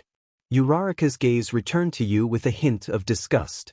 You glared back coldly, never letting it falter. Your test was one of the first, so at least it would be over with quickly. YN. We have to make a strategy, she pleaded with begging eyes. Your antics may work on others, but they won't work on me. So just let me deal with it, you replied sharply. She sighed in utter defeat. You decided to watch the cameras in hopes of obtaining information. A familiar curly-haired greenette turned and greeted you warmly. You're here for the same thing, I'm assuming? He nodded. Kaken doesn't want to talk. Why aren't you with Uraraka? You began to talk, but the poor soul who abruptly barged in interrupted. Deku, I thought you'd be here. Wyan, you're here too. What are you implying? You retorted in an agitated manner. She failed to respond. Deku, how are your nerves? Being paired with Bakugo and all. A faint smile spread across his face. Of course I'm nervous, it's Kaken after all. Midoriya replied, rubbing his neck bashfully. Unconsciously, a scowl made its way to your face. Your eyebrows furrowed, and anger bubbled within you. I don't know why I'm so angry, but I intend to take it out on Uraraka. You inhaled sharply, creeping closer to Midoriya. Green Bean, I know you're nervous, but you'll be okay. After all, if something were to go horribly wrong between you and Bakugo, All Might would be there to stop it. You paused to take a breath. And I'll be waiting right here for you. Your words seemed to tense Uraraka. His face immediately flushed a deep crimson. Thank you, Ellen-san. You earned a close-eyed smile from him. You smirked, making sure Uraraka noticed he was satisfied with your comforting words. No problem. Your facade was showing, and Midoriya noticed it quickly. Does Ellen think she has to compete with Uraraka? I hope not. Although your change in demeanor worried him, your praises made his heart flutter. He clenched his shirt tightly, closing his eyes. Are you okay, Midoriya-kun? That was it. All he could take. His face practically radiated heat, and he felt pangs of joy in his chest. No, seriously, are you having a heart attack? You noticed the change in his complexion and placed your palm on his forehead. You may have a fever. Does anything else bother you? If you're feeling nauseous, there's a pressure point. No, I'm okay. He waved his hands frantically, trying to repel your concern. Whatever. Uraraka seethed. You got to touch his face and make him blush, but why couldn't she? Of course, you noticed her scowl and smirked. Girls, I think it's your turn. Recovery Girl announced. You huffed, starting toward the exit. Good luck, Ellen-san. Midoriya waved. Uraraka followed closely behind you. He didn't say that to me. You and Uraraka entered the battle zone, observing your surroundings. You felt awkward knowing Midoriya and possibly others could be watching your every move. Where do you think she is? You wondered. I don't know. Maybe let's split up and find her.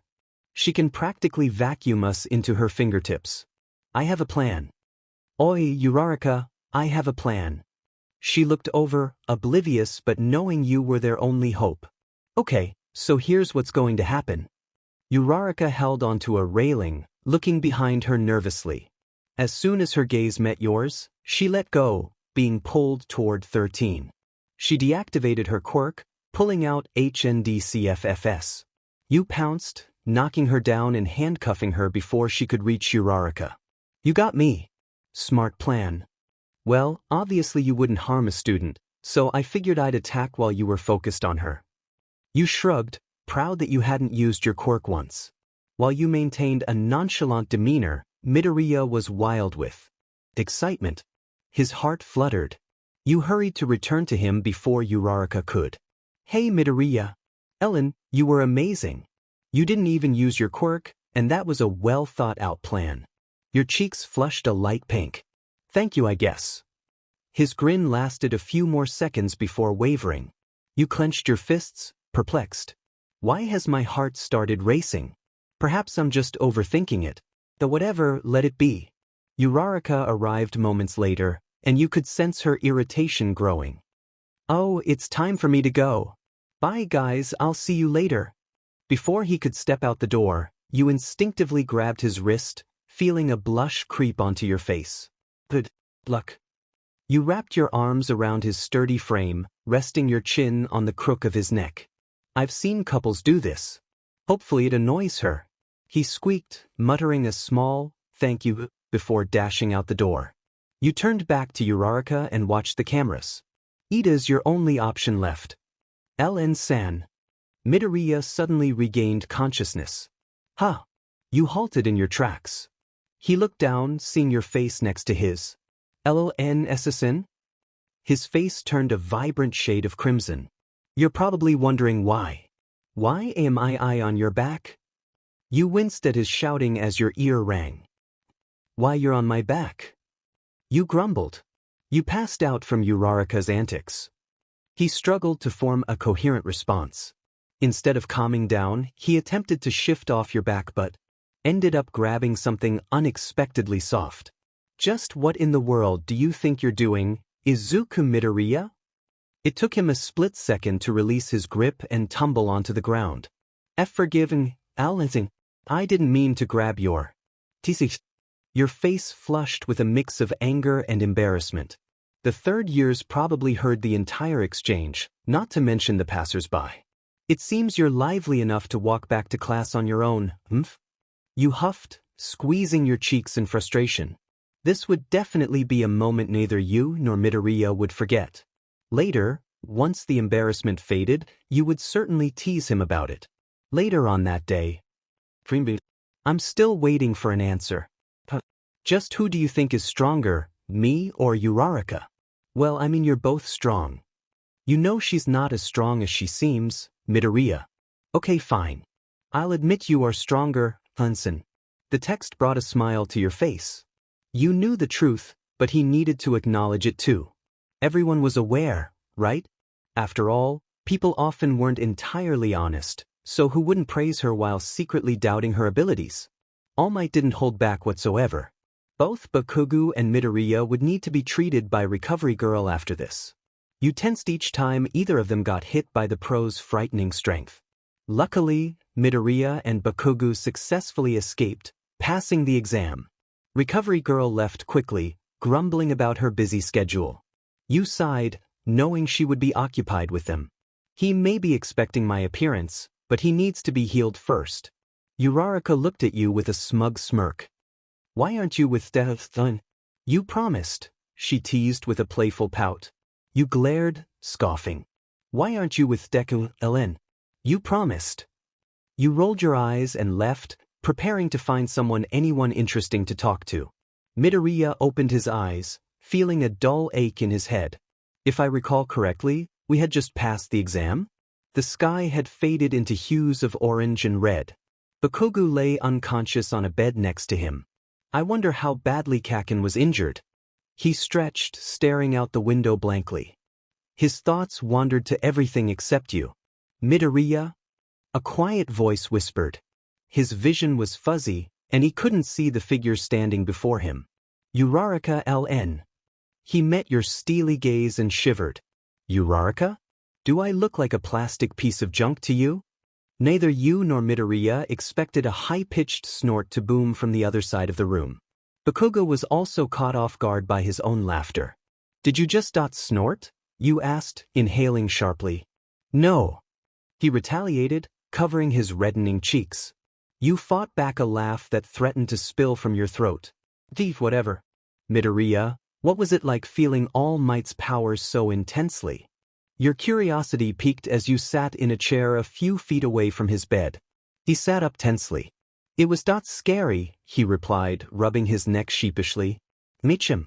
What about you, King Explosion Murder? Oi, just leave me alone.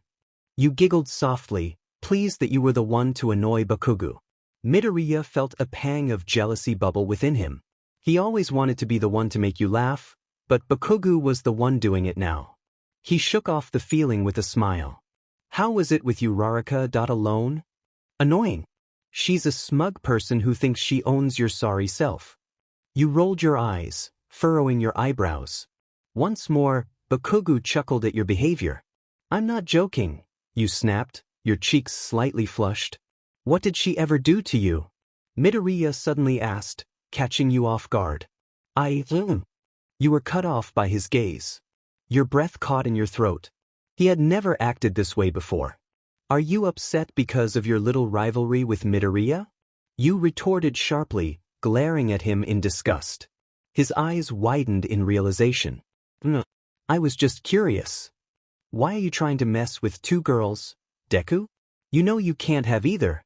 So leave people like LN to the real men, like me. His tone startled both you and Midoriya. It's not like that, 𝐂𝐫𝐿. Of course, Bakugo wanted to tease Midoriya in any way possible. Even an idiot could see he had feelings for you. He's trying to make you his sidekick. Your face twisted in utter disgust. You couldn't understand the feeling in your chest, but it seemed negative. Though you wanted to believe Midoriya, Bakugo had a point. Midoriya seemed interested in both you and 𝐂𝐫𝐿. A sudden feeling of resentment formed inside you, one that no one could understand. A resentment for her. You scoffed, swiftly turning on your heel and exiting the room. Why do I care? You didn't understand the feelings you had. It seemed that mentioning 𝐂𝐫𝐿 and Midoriya in the same sentence made your blood boil. At times, you questioned your friendship. Really, what is he to you? You murmured quietly while pondering the subject. Eventually, a headache developed. You groaned, pinching the bridge of your nose in frustration. Ugh, what is wrong with me? You complained aloud as you walked out of the building. What is wrong with you? You jumped slightly, startled. What the heck, Kaminari? You snapped, slapping his arm. Spill the tea. What does that mean? Spill the tea. Fine, whatever. I don't know why, but I just really dislike 𝐂𝐫𝐿, especially when she's around Midoriya. Then I say or do stupid things to annoy her. You never realized it, but you completely ranted to Kaminari about all your feelings as you walked home together. I know what's wrong with you, Kaminari smirked mischievously. You raised an eyebrow. Do I have the flu or something? No, you're not sick. He paused, considering how to say it. Tell me. You like Midoriya. Like really like him. What does really like mean? A crush? Who raised you? I need to speak to them. You shook your head. I don't have a crush on Midoriya, you protested. You're blushing. He laughed, pointing at your cheeks. It's hot out, you idiot. You huffed, covering your cheeks in defense. The day of the camping trip was approaching quickly. Aizawa explained that the students who had not passed their tests would need to attend, so everyone would be going.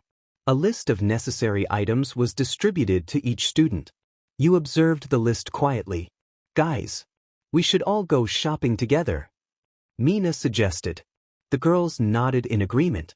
That's a great idea, Ishido. We could bond as classmates, Ida complimented her thoughtful suggestion. I'm not going to that nonsense, Bakugo grumbled, clearly annoyed. Same here. Deku, you're in, right? 𝐂𝐫𝐿 called from the other side of the room. Actually, I think I might go. Yeah, of course I am. Midoriya-kun, want to go bathing suit shopping with me? 𝐂𝐫𝐿 asked, and you noticed his face redden. Sure, he replied, and you watched her expression shift to one of discomfort. Why did I say that? You mentally chastised yourself and glanced over at Kaminari, who met your gaze. You shifted uncomfortably in your seat, feeling a mix of annoyance and embarrassment. You're all dismissed, Aizawa announced, not even glancing at his students. You stood and walked silently by Midoriya's side. Ellen, bathing wear isn't on the list? He asked, raising an eyebrow.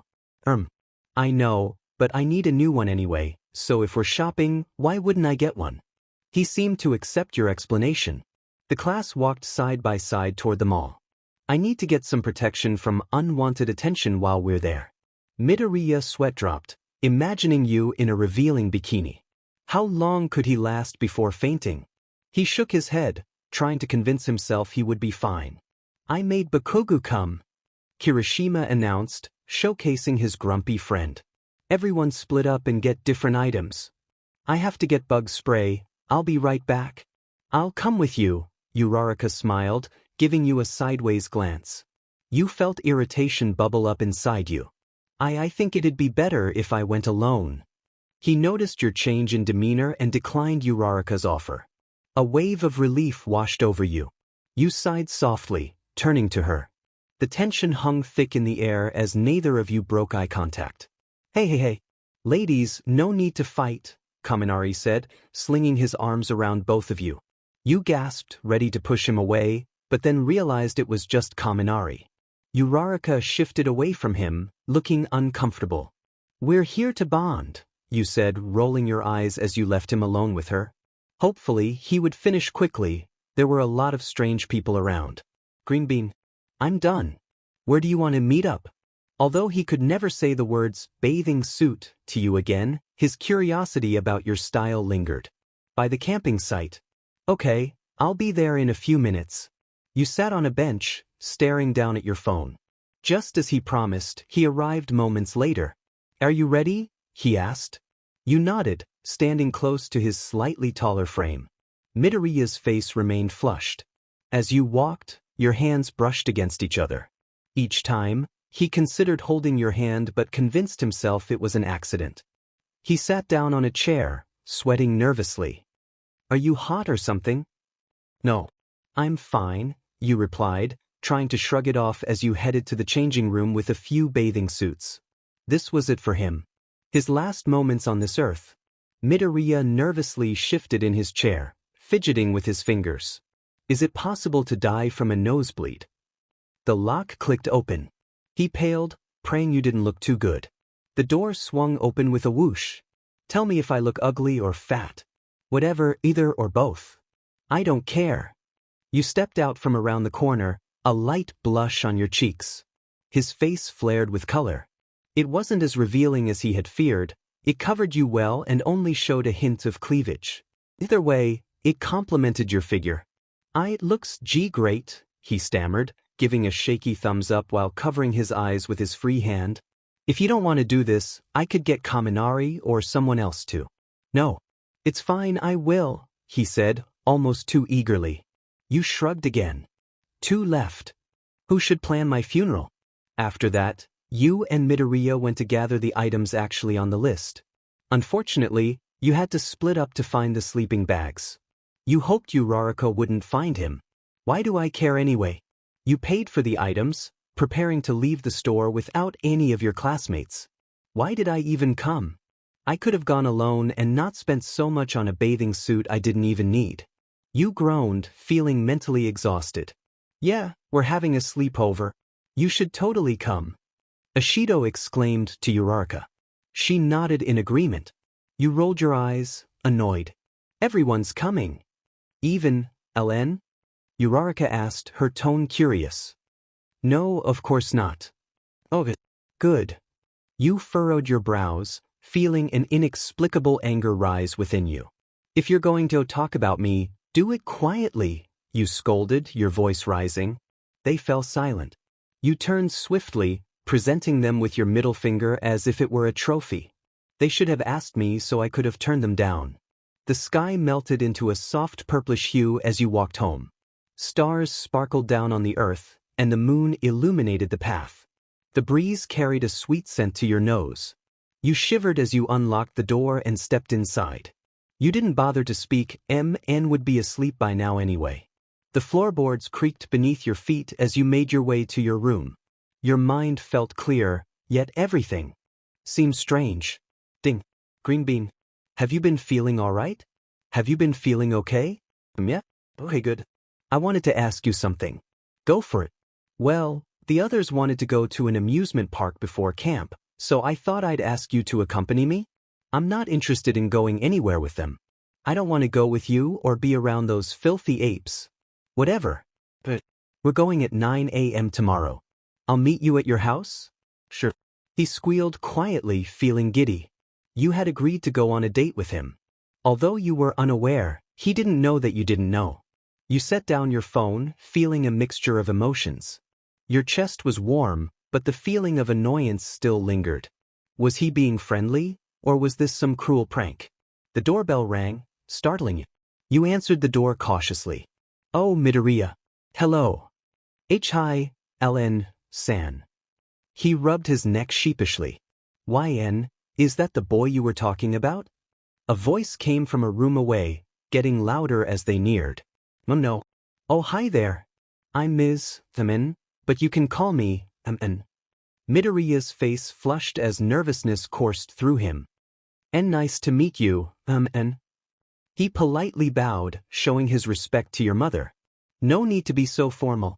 And they said chivalry died. She giggled at her own words.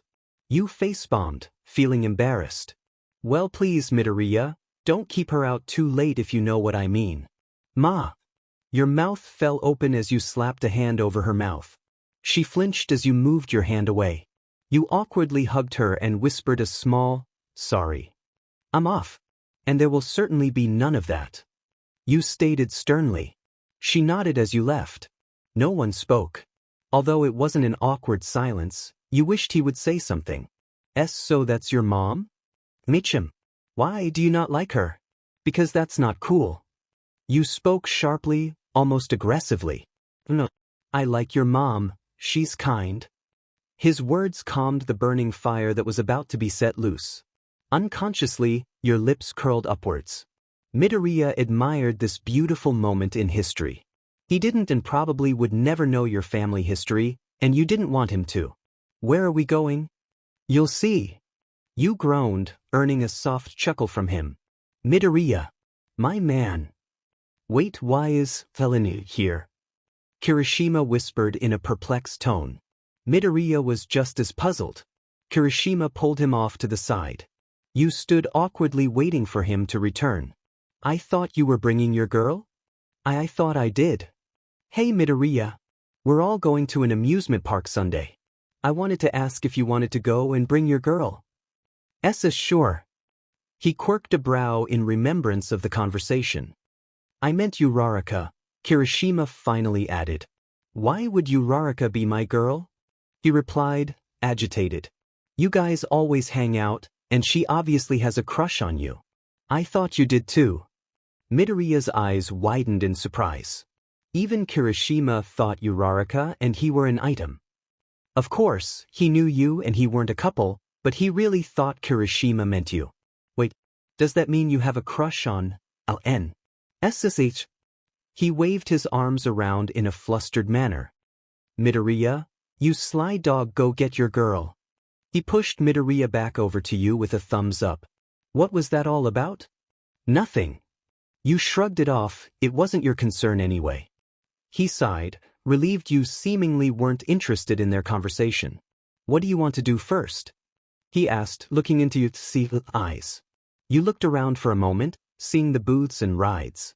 You decided that the slower rides would be best. How about that?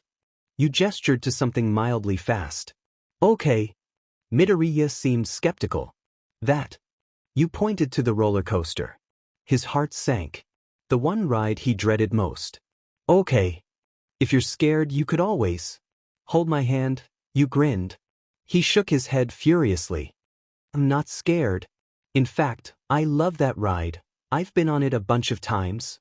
Oh well, that's not fun if you've already experienced it. We're going on the other one. You held his wrist, gently tugging him toward the one that appeared bigger and more frightening. You felt unfazed. After all, you'd faced challenges before. To his dismay, the line was practically empty. Everyone boarded the long train of seats, anticipation filling their chests. The cart started moving upwards towards the top of the slope, and suddenly, nervousness hit you. Butterflies fluttered in your stomach. Why am I so nervous? This is going to be fine. I've faced villains and survived. Then it started rushing downward. The butterflies intensified. Not fine, not fine, not fine. Going to die. I'm going to die because I was trying to act tough. You screamed, unconsciously grabbing whatever, or whoever, was next to you, squeezing it tightly. Throughout the entire ride, you hugged him tighter after every drop. It's over? It's over. Joyous days. You stood shakily, stepping off the ride with Midoriya following behind. Midoriya spotted Kirishima's spiky crimson hair. Although he hated every moment of that ride, there was one thing he'd never forget: you hugging him. His fantasies came to life, not in a creepy way. All he wanted was a hug, and he had received that. I will never forget this historic moment in history. Hun, did you like the... He turned and saw you hunched over a garbage bin, feeling unwell. Oh no. Midoriya rushed to your aid, rubbing your back in a comforting manner. It's okay. He consoled until you stopped feeling unwell. I've never wanted to feel better more in my life. You groaned, wiping your mouth. I'll bring you home. The class boarded the bus, anxiously awaiting their arrival at camp. Midoriya observed your movements, waiting to see where you'd seat yourself. You ended up pushing everyone away and moving to the back. Deku, want to sit with me? Uraraka called, attempting to flag him down. Though he didn't want to be rude to Uraraka, he'd much rather sit with you. Maybe she'll think I didn't hear her? Hopefully. See, can I sit here? His voice wavered nervously. Sure. Midoriya sat fiddling with his fingers. Unlike when he first met you, you often engaged in conversation. At first, it was just him staring at you in a daze. Midoriya, do you think it'll be fun? You broke him out of his thoughts. Probably, he replied happily. But hopefully it helps us improve. You nodded in complete agreement. Although you were talking to Midoriya, you overheard other people's conversations. First, you didn't care. After all, it was just normal girl gossip. Until you heard your name. Don't you think LN is cooling down? She's not as angry as she was at the beginning of the year, someone you guessed was 𝐂𝐫𝐿 said. You grimaced. So they think I'm a softa now? Why do people judge each other for everything? You inhaled and rolled your eyes. LN, is something wrong? Midoriya nervously asked, raising an eyebrow. Everything's fine. Suddenly, the bus stopped. You looked outside through the window, perplexed. Are we lost? This isn't a camp. Unless they plan to make us build the whole camp, you remarked, clicking your tongue. Everybody out, Aizawa instructed. In that moment, you regretted everything, wishing you hadn't come. Everyone scrambled out, looking around in confusion and questioning everything. You gasped, startled, upon seeing 4 adults dressed in cat outfits. Oh my God, are they performers? You quickly covered Midoriya's eyes, wanting to protect his innocence. After they revealed their identities, you sighed in relief, uncovering Midoriya's face. Apparently, they'd be helping Aizawa that week with training. Pixie Bob touched her palms to the ground. For a moment, nothing happened, but then the ground rumbled, and everyone began to tumble off the cliff. You screamed, flailing your arms in remembrance of a roller coaster ride. You landed with a huff. So they drove us out into the woods, threw us off a cliff, and now we're stranded here in a forest. It won't be long before we start turning on each other. You have to go through the forest to get to camp, she called from the ledge above everyone. Ida took charge, directing everyone. Mineta ran toward the sea of trees, hoping to relieve himself. As he entered, something growled. He screamed and ended up embarrassing himself. I see she made monster-type creatures, Midoriya murmured quietly. You groaned, regretting staying up until 3:30 a.m. the previous night. Everyone prepared mentally and physically before taking action. Hours later, the class had finally made it through the seemingly endless forest. I thought you'd take longer than this, Mandalay complimented while Pixie Bob fawned over Midoriya, Ida, Bakugo, and Todoroki. You turned to meet Midoriya's gentle gaze. YN, you have dirt on your cheek. You do too. He wiped at his cheek, smudging away the mud that had splattered on his face. You watched, slightly amused. This is the only night we will do this, but enjoy a meal prepared by yours truly. Mandalay and Pixie Bob excitedly gestured to tables full of food that smelled and looked heavenly. Although everyone was exhausted, they rushed to the tables and began devouring as much food as possible. A few of the boys judged your enthusiastic behavior, but it didn't bother you. Why start an unnecessary conflict? Everyone chatted loudly with joy. Midoriya wished he was sitting next to you, but at least he was next to his friends Ida and ―. LN, I didn't know you liked meat, Kaminari said with a mouthful of food. Why wouldn't I? You tensed, expecting him to react negatively. Kaminari shrugged nervously. Whatever. You mumbled, feeling a bit self-conscious. You quickly finished eating, then left the table and headed to the cabin. You took a towel and started toward the hot spring, hoping you'd be the first one there so you wouldn't have to socialize with the other girls. Either way, they'd probably ignore your presence. Of course, you hadn't noticed how long it took you to arrive, and some girls were already there. They turned to see if a friend was joining them, but when they saw you, they looked away. You lowered yourself into the hot water, letting out a pleased sigh. I would be fine if they weren't here. You glared, hoping they'd hurry. A tall wooden wall separated the girls and boys, preventing them from seeing each other. You could hear people conversing and entering the room. For a moment, you wished Midoriya were a girl so at least you could talk to someone. The rest of the girls entered, greeting each other happily. Suddenly, shouting from the boys' side filled your ears. Mineta! Everyone looked up in unison, suspecting to see the class pervert peeking at the glorious sight. Luckily, ― stopped him in the act. Ashido thanked him, although he made the mistake of looking down and seeing the girls. They weren't mad, it wasn't his fault after all. However, the sight made him lose his balance and he began to fall. Thankfully, someone saved him. You sighed in relief, glad the sight didn't cause any trouble. You wrapped the towel around your body and exited the area. As you left, you spotted Midoriya carrying ―. So you're the one who caught him? You said, walking beside him. Midoriya's face turned a hue of red as he noticed your towel. You paid no attention to that. Why? I can't watch someone in danger without acting, he replied honestly. How are you doing? You smirked, recalling how ― had accidentally hit Midoriya earlier. He shuddered. I'm doing fine. You, Midoriya, and Mandalay talked about ―'s past momentarily. You felt awful, suddenly empathizing with the young boy.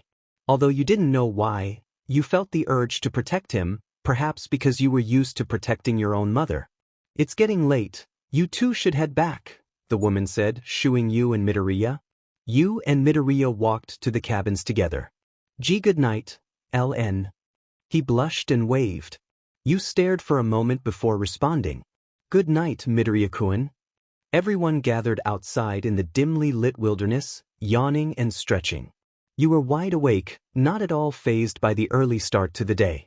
After all, you had gone to sleep immediately after arriving at the cabin.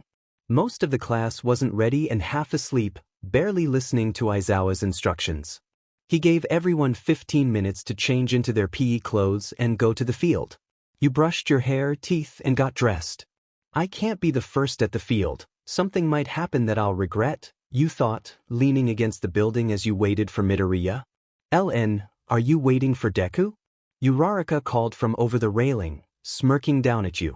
Are you waiting for me to challenge you? You shot back playfully. He's too good for you, she retorted.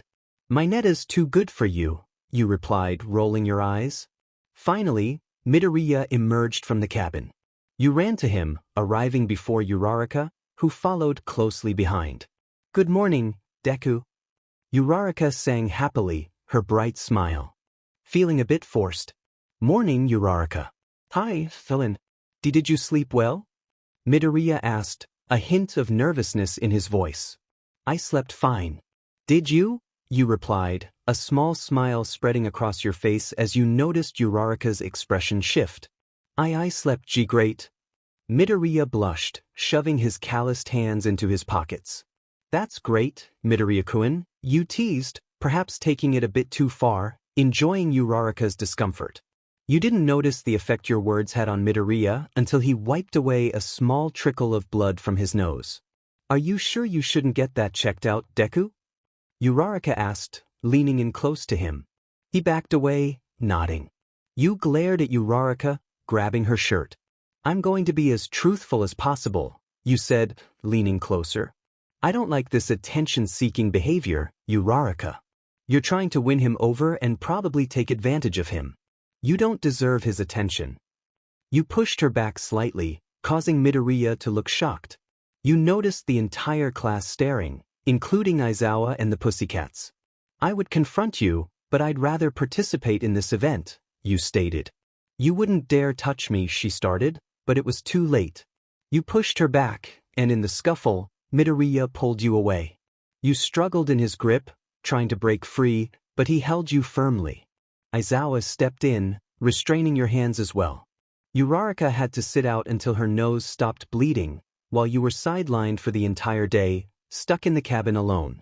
Your feelings toward her only intensified. Why couldn't she just leave you alone? The only light in the cabin came from your phone, and you groaned in boredom, lying in your sleeping bag all day. Fortunately, Aizawa hadn't taken your phone, which was your only connection to the outside world. While everyone else was learning and growing stronger, you felt trapped in a dusty cabin. You weren't sure if you were allowed to leave for dinner, so you skipped it. Soon, everyone would return, and not only would you have to deal with 𝐂𝐫𝐴, but her friends would be around too. Some of them weren't so bad, but you still didn't like them. She still hasn't come out. I don't think she's going to, midoriya mumbled. Are you talking about LN? Kirishima asked, scraping the last crumbs off his plate. Why yeah? Midoriya's face flushed as he realized someone was listening to his concerns about you. You're worried about your girlfriend, Kirishima teased, nudging midoriya's side. She's not my girlfriend. Midoriya protested, though he wished you were. He had for weeks now, but he was starting to lose hope, though not determination. Kirishima chuckled, rolling his eyes. Yeah, okay. Do you think she likes me? Midoriya suddenly asked, staring down at his worn-out sneakers. I don't know, man. Maybe. I wish I could give you advice, but LN isn't like other girls. That's why I like her. She has her moments where she acts cute and innocent, but most of the time, she's tough and straightforward. I want LN for who she is, not like Hagakure or 𝐂𝐫𝐴. Of course, I'd love to see her softer side too. Midoriya hadn't realized he was rambling, but Kirishima understood that he was a lovesick boy. Just be yourself, and maybe she'll be herself too. Midoriya's eyes widened, and a bright smile spread across his face. Okay. He hurriedly put together a plate of food and speed-walked toward the girl's cabin. Should I do this? What am I thinking? Of course I should. He gulped and lightly knocked on the door, hearing someone shuffle inside. The door opened to reveal you, looking exhausted. Your hair was messy and you seemed sluggish. Hi, I didn't know if you had dinner yet or not. Midoriya stammered. You stared at the plate of food, which was likely what the class had prepared. You took the plate, inspecting it for any signs of poison. Thanks, I guess, you said, trying to sound indifferent, but inside, you felt a flicker of happiness. After all, the way to a girl's heart is through food. You sat on the steps, picking at the food. It took him a moment to realize you wanted to eat with him. He had already eaten, but he could still sit with you since you had been alone all day. So, what you said about 𝐂𝐫𝐴 earlier, is that how you truly feel? He asked. You nodded with a mouthful of food. It wasn't great, not like the previous night's meal, but food is food. So she acts differently around you than she does around me? Yup, she can be quite unpleasant. Girls show their true colors around other girls, you explained to an unaware midoriya. He didn't want to believe that 𝐂𝐫𝐴 had been insincere during their friendship. Was 𝐂𝐫𝐴 fake, or was it possible that you were? Midoriya, I don't want to be here anymore. You admitted, setting down the empty plate. Why's that? His mind shifted from the previous topic, now concerned about you. I don't like being around people I can't stand, you murmured, averting your gaze to the grass. I'd rather just be around you. Midoriya wasn't sure if he heard you correctly, but he hoped he did. Sheet, they're coming back, you groaned, rolling your eyes as your usual scowl returned. Can't you sneak me into your cabin? That's against the rules, and how would I do that?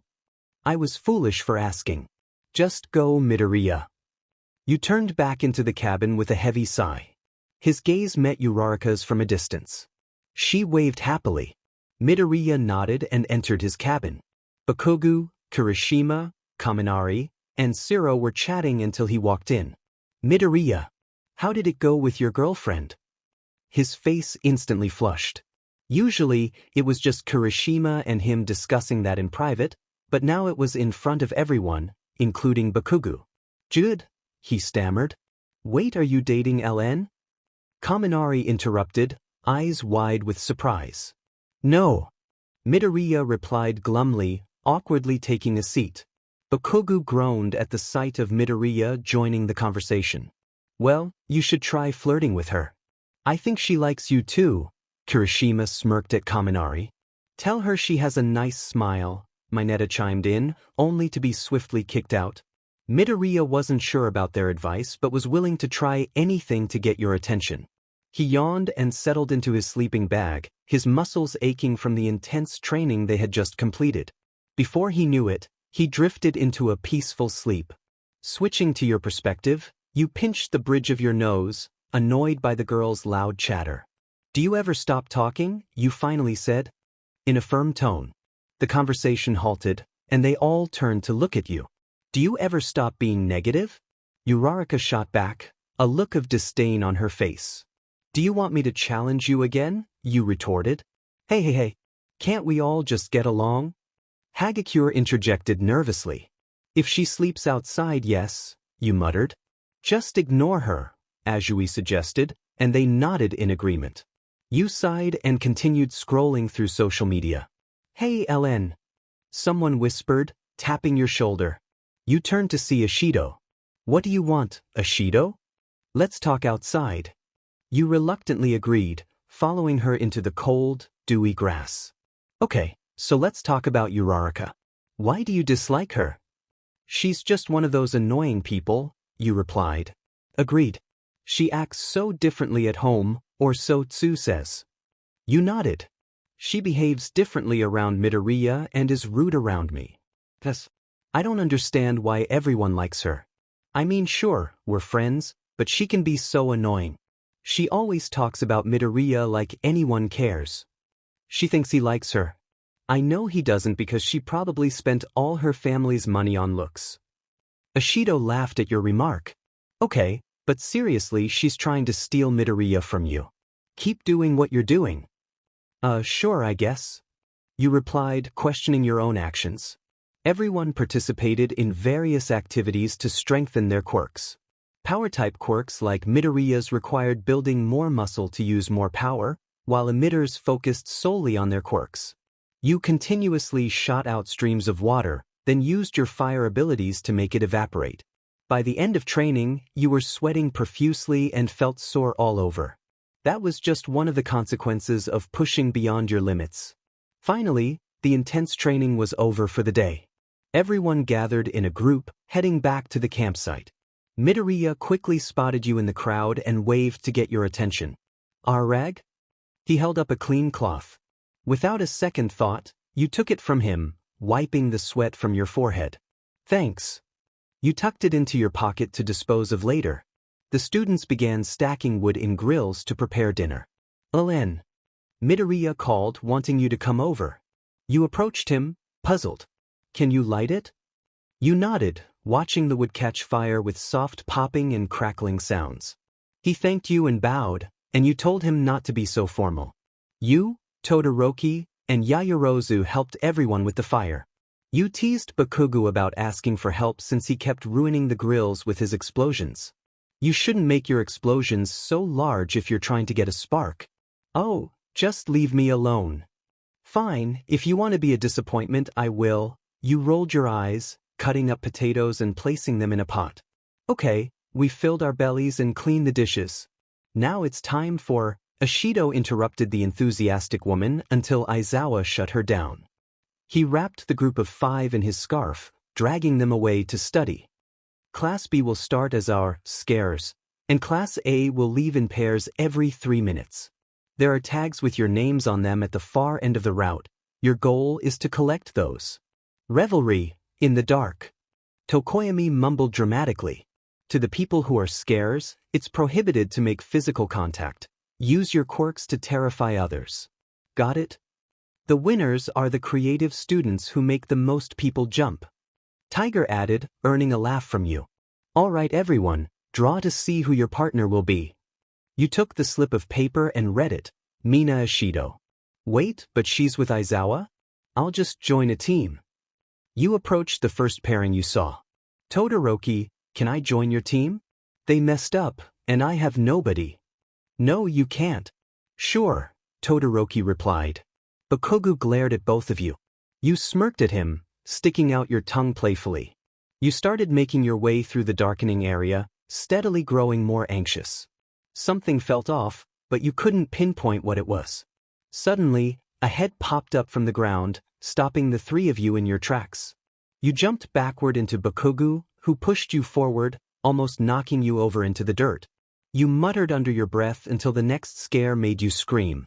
He laughed at your reaction, but thankfully, Todoroki reassured you that it was a normal response, which somewhat comforted you. As you ventured deeper into the woods, the smell of something burning filled the air. Do you guys smell that? A pink fog settled over the forest, and smoke billowed upward in the wind. Maybe it's someone's quirk?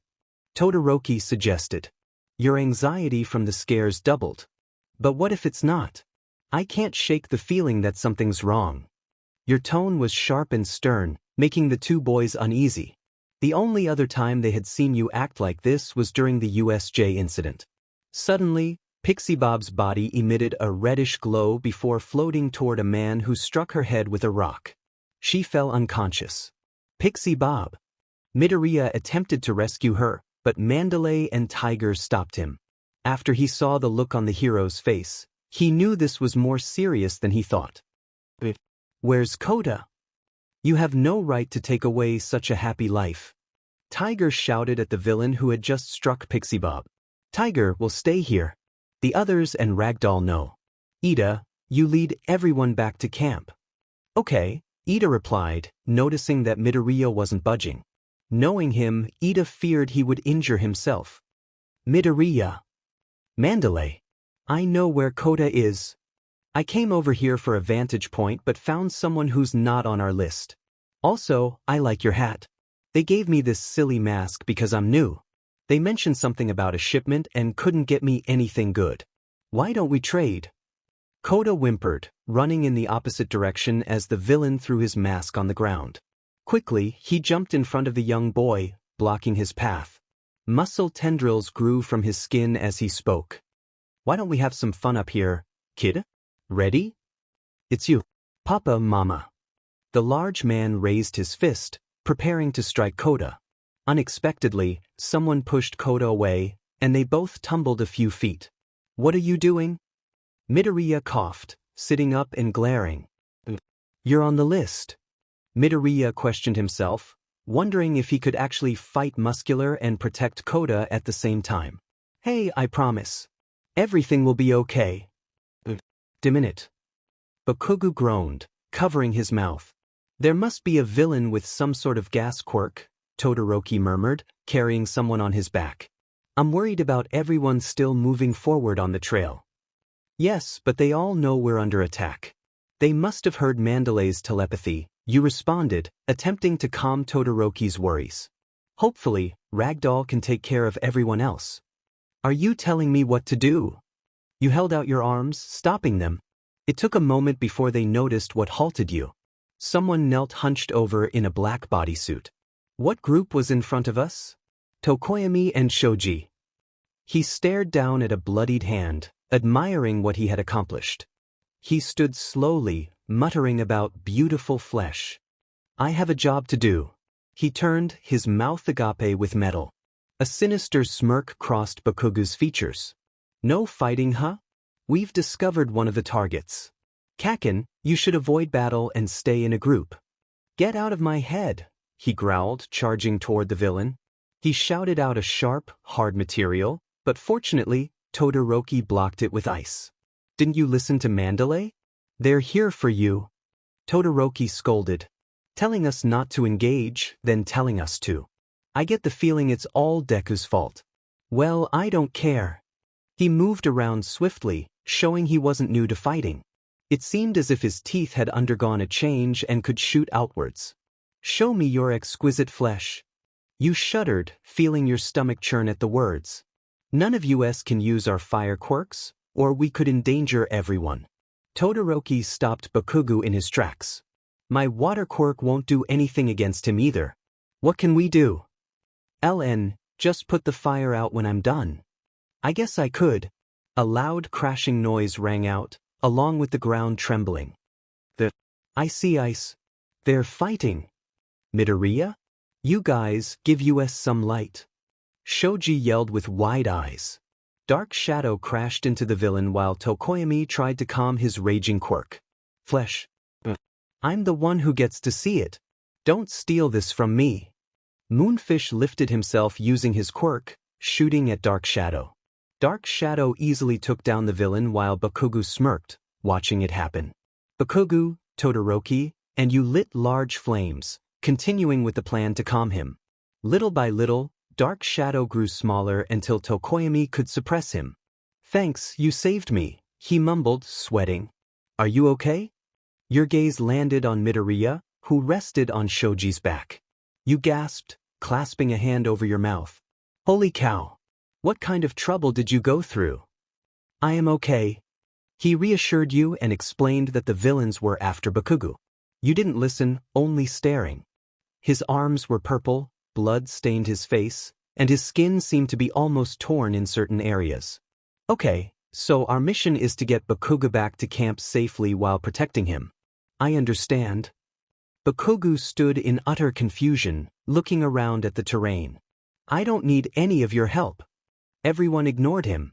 "Let's go." "Make sure you keep up, dumbass." You pushed him toward the middle of the group. He slapped at your hands, pushing you away. "SCK, SCK, SCK, SCK. Achiko? Help her." Azui yelled, hanging against a tree. The villain on top of Uraraka jumped away, looking back. "There's way too many people, huh?" Her cheeks turned red as her eyes landed on Midoriya. You glared, subconsciously of course.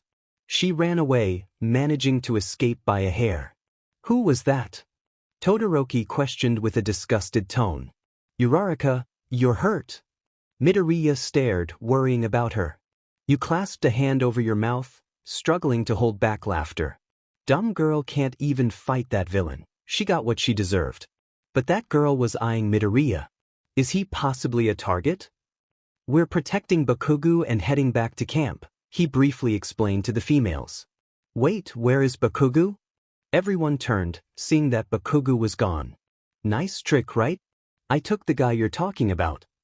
Someone in a trench coat and mask spoke from a tree. "Give him back now." Midoriya shouted, absolutely infuriated. "Where'd Ellen go?" "Todoroki looked for you. It's not just Bakugo. He took LN and Tokoyami." You were fully aware of what was happening. Though everything was dark, you could only hear muffled yelling and retorts. Todoroki dropped the mail he had been holding on Uraraka, shooting out ice. "Sorry, but 𝐂𝐫𝐿𝐴gy is one of my specialties." He tapped a device that seemed to be a communication tool of some sort. "I've acquired our target +2. Our little show is completed. They're going to take our friends." "He can't." "We'll stop them now." The group ran hastily to save their friends from an ominous fate. "We can't stop. We can't give up. We have to catch up and get our friends back." But he's covering more ground with every second. "Uraraka, make us float. Then Azui, you launch us as far as possible. Shoji, you hold me and Todoroki to correct our trajectory through the air. Measure the distance, Uraraka, and when the time is right, release us." Midoriya devised a plan in a matter of seconds. "Wait, you're still going to fight with those injuries?" Uraraka questioned, doubting her friend's ability. "Midoriya, you stay here." "No. I can do this. Hurry." Uraraka quickly took off her shirt and wrapped it around his arms. The girls moved forward with the plan. Azui followed Midoriya's instructions, launching them through the air. "Hey, did you get the blood? I only got one person. Too many showed up." "Ugh." Yoga replied to Dabi while defending herself against Twice. Ah. Whoa, what's going on? Wait, I know these kids. Everyone's eyes widened as the students burst in. Give Kaken, Tokoyami, and Wyan, back to us now. Toga giggled and jumped in glee upon seeing Midoriya, while Dabi prepared to unleash flames at them. Hi Izuku. My name's Toga. I can't stop thinking about you. You'd be so much cuter if you were hurt. Luckily, before she could get close, Shoji threw her off. Twice dodged Todoroki's ice while Mr. Compress returned, complaining. You got Bakugu? Dabi asked eagerly. Of course, how? We're done here. Shoji pulled out 3 blue marbles, showing them to everyone. You rescued them. I'm impressed. Midoriya, Shoji, and Todoroki began fleeing back towards camp until a Nomu appeared. They quickly picked a new route, only to be blocked by the warp villain, Kurogiri. We're not leaving without Bakugu, Dabi snarled. We're not. I thought I'd let them celebrate. I'll explain. If I'm flaunting something shiny, it's because I've got something else I don't want you to see. He peeled back his mask, revealing 3 marbles on his tongue. Midoriya gasped, rushing to rescue everyone. One last bow and the curtain falls. A sparkly laser broke the mask off his face, falling to the ground. The marbles flew out of his mouth as he coughed. Everyone tried to catch them, but unfortunately, Midoriya fell due to the major injuries he had sustained in his own battle. Dabi caught 2 of the blue orbs in his hand, stepping back into the portal. Do it now. Ugh, that laser ruined my finale. He snapped, and Tokoyami was released along with you and Bakugu. Bakuga's eyes widened as he watched himself being taken away from everyone, while you remained unconscious. What about that brat? Someone spat, gesturing to Wyan. She was still regaining consciousness, so it didn't faze her. She stared at the floor, listening and comprehending what was happening around her. This feels like a dream. Am I dreaming? I wish I'd wake up. Maybe I'm lucid dreaming. Okay, if I'm lucid dreaming, someone give me food like anything. Maybe a pizza. 2 loud knocks broke her out of her thoughts. She stared at the door curiously, wondering who it was. Pizza DLVI. I am dreaming. Wait, so I can do anything I want. Subconsciously, she grinned, thinking she was actually dreaming. She began pulling at her restraints, frustrated they wouldn't come off. Smash! Everyone's eyes widened as the symbol of peace burst through the wall along with Kamui Woods, who captured the villains. Shigaraki declared his hatred for All Might angrily. Wyan realized she wasn't dreaming, this was reality. A grayish slime appeared, releasing Nomus into the musty bar to roam freely. Oh no! The substance appeared around Bakugu, taking him away. All Might leaped forward, trying to save the boy but failed. No! He groaned, seeing Bakugu was gone. Wyan remained strapped to a chair, struggling to escape. Gran Torino managed to quickly get her out of the chains, freeing her from the chair. LN, get out of here now! All Might shouted. Everything spun and people screamed. It was all fuzzy. Before she could flee the scene, she was consumed by the liquid that seemed to be warping people. It didn't matter how much she ran, it took her away. She landed roughly on her backside, coughing. That was disgusting. Wyan stood, aware of the situation and prepared to fight. Bakugu and she stood side by side, staring at each other. They were heavily outnumbered. Midoriya, Ida, Yaoyorozu, Kirishima, and Todoroki all trembled, fearful for their friends' lives. Without permission, they had come to rescue Bakugu and Wyan, never expecting this to happen. The villain who was the leader of the whole operation monologued with Shigaraki.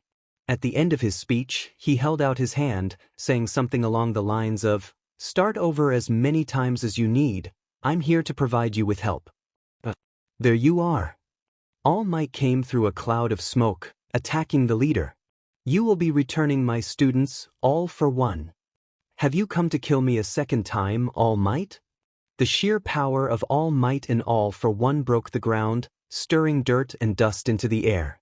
With one blow, All for One pushed All Might back, taking out a few buildings.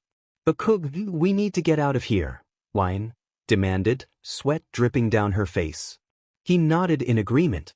The villains faced her and Bakugo, meaning to take them once again. This is going to be fun. She could tell Bakugo was all talk, hiding his fear deep within. Bakugo, LN, don't.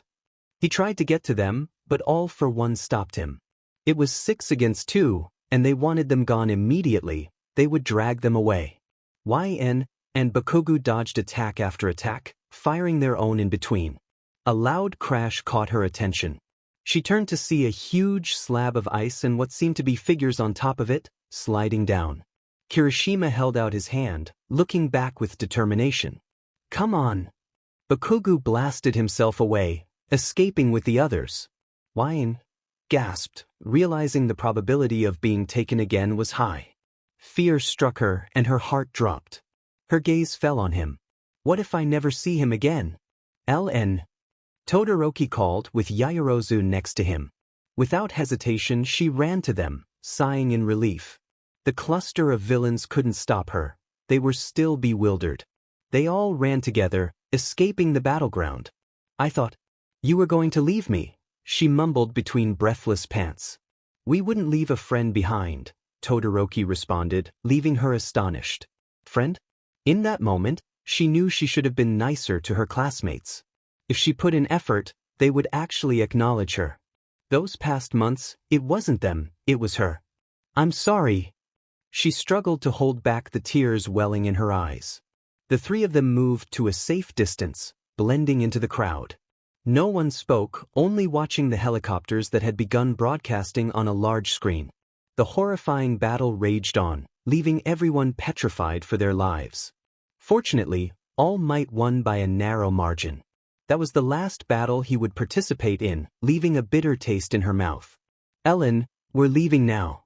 Todoroki tapped her arm, gaining her attention. She nodded and followed them away. All YN wanted was to be home. Strangely, she desired something or someone. Midoriya.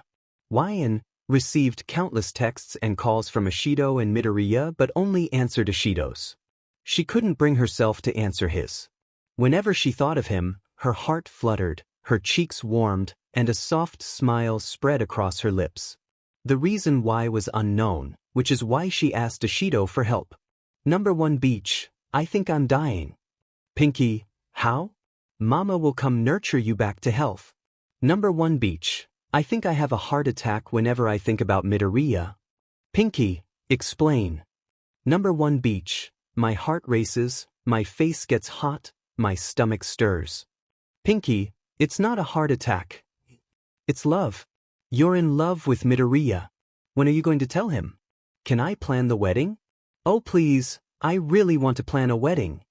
Number 1 beach, that is not the reason. I'm just happy he's my friend. Pinky, does it happen to you when you think of me? Number 1 beach, oh no. Pinky, ha ha ha. YN didn't know how it was possible. She was usually rude to him, but he was always nice to her. What am I thinking? Mina is obviously wrong. She sighed, deciding it would be best to sleep off her feelings, obliviously. MN didn't want YN to live in the dorms, especially after the recent kidnapping incident. But she knew it was for the best, so she obliged. YN, however, was quite excited. A chance to bond with her classmates. She tried to make her appearance better than usual, brushing off her clothes often. Her hair was even tidier than usual. She would never admit it, but she borrowed some of MN's perfume and sprayed it on herself. She arrived at the dormitories, joining the class. YN almost instantly looked around the crowd for Midoriya and spotted him. She wanted to speak with him, but Aizawa was there, and it seemed he had to address the class. Who knew about Midoriya, Kirishima, Todoroki, Ida, and Yaoyorozu's plan? His tone was assertive and stern. The whole class, except YN and Bakugo, raised their hands. If it wasn't for All Might's retirement, I would expel you all immediately. The students who devised the plan looked down, ashamed of themselves. After he finished scolding the class, he led them into their new home. Everyone explored the building, searching through it euphorically. After he finished explaining, he left them to unpack their things. YN didn't finish until 3 p.m. Her indecisiveness made it take a while for the room to feel perfect, which only mildly irritated her. Maybe a short nap will calm me down. She lay in her bed, burying herself under the covers. Memories of 𝐂𝐫𝐻 flooded her mind. The fear that hit her when she saw only Bakugo being rescued, the relief she felt when seeing Midoriya, the happiness when she saw Todoroki and Yaoyorozu, and the realization that she had been unkind to her classmates all along. YN grasped her sheets tightly, reliving the night. So many people had suffered, and she felt partly responsible for the end of All Might's era. Slowly, she faded into a restless slumber. YN. Mina rapped at the door loudly. What? We're going to have a room contest. Whoever has the best room wins, she exclaimed happily. YN groggily pulled herself up, running her hands through her hair. She left her room, following Mina. Everyone except Bakugo was gathered in the common room. YN's eyes met Midoriya's, and she quickly averted her gaze, fidgeting nervously. It started off with the boys' rooms. Midoriya was one of the first people. YN couldn't bring herself to tease him or talk to him. After the boys were done, it was the girls' turn. Luckily, her dorm was the last on the hallway. Of course, she judged Uraraka for having practically nothing in her room but kept that to herself. When it was her turn, she embarrassedly opened the door, letting everyone see. The room was pretty amazing. Not only did her bed look comfortable, but she also hung a hammock of some sort from the ceiling in the corner with fuzzy pillows below, and lights were strung up on the walls. The rest were just ordinary room items. We are going to have a sleepover at some point. Mina grinned excitedly, and YN nodded in agreement. In the end, Sato won due to having cake in his room that everyone enjoyed. While everyone was chattering and enjoying themselves, YN still felt uneasy. I know what's bothering me, so I need to get it over with. She stood in the middle of the room, inhaling shakily. HY, listen up. Everyone turned, expecting something crude to come out of her mouth.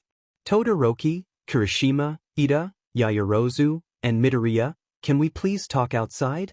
YN sheepishly asked in a pleading tone. They all gathered, following their classmate outside. LN, what did you want to speak about? Ida asked curiously. She released the breath she didn't know she was holding. Here goes nothing. I wanted to say. Her face turned bright red, feeling her throat grow dry and her eyes misty. She held back the tears welling in her eyes, managing to stutter out the words, thank you. For what? Kirishima questioned, raising a brow. 𝐂𝐫𝐻 Ward. Oh, it's nothing, he grinned. It isn't nothing. YN raised her voice, keeping her gaze on the ground. Opened my eyes, she murmured, letting the tears spill down her cheeks. I've been unkind to everyone this whole year, and you still came to help me. When I saw Bakugo being rescued, I thought I finally got what I deserved. I thought you all just left me. Before she could finish her statement, Midoriya grabbed her and pulled her into a tight embrace. She gasped, feeling a familiar warmth.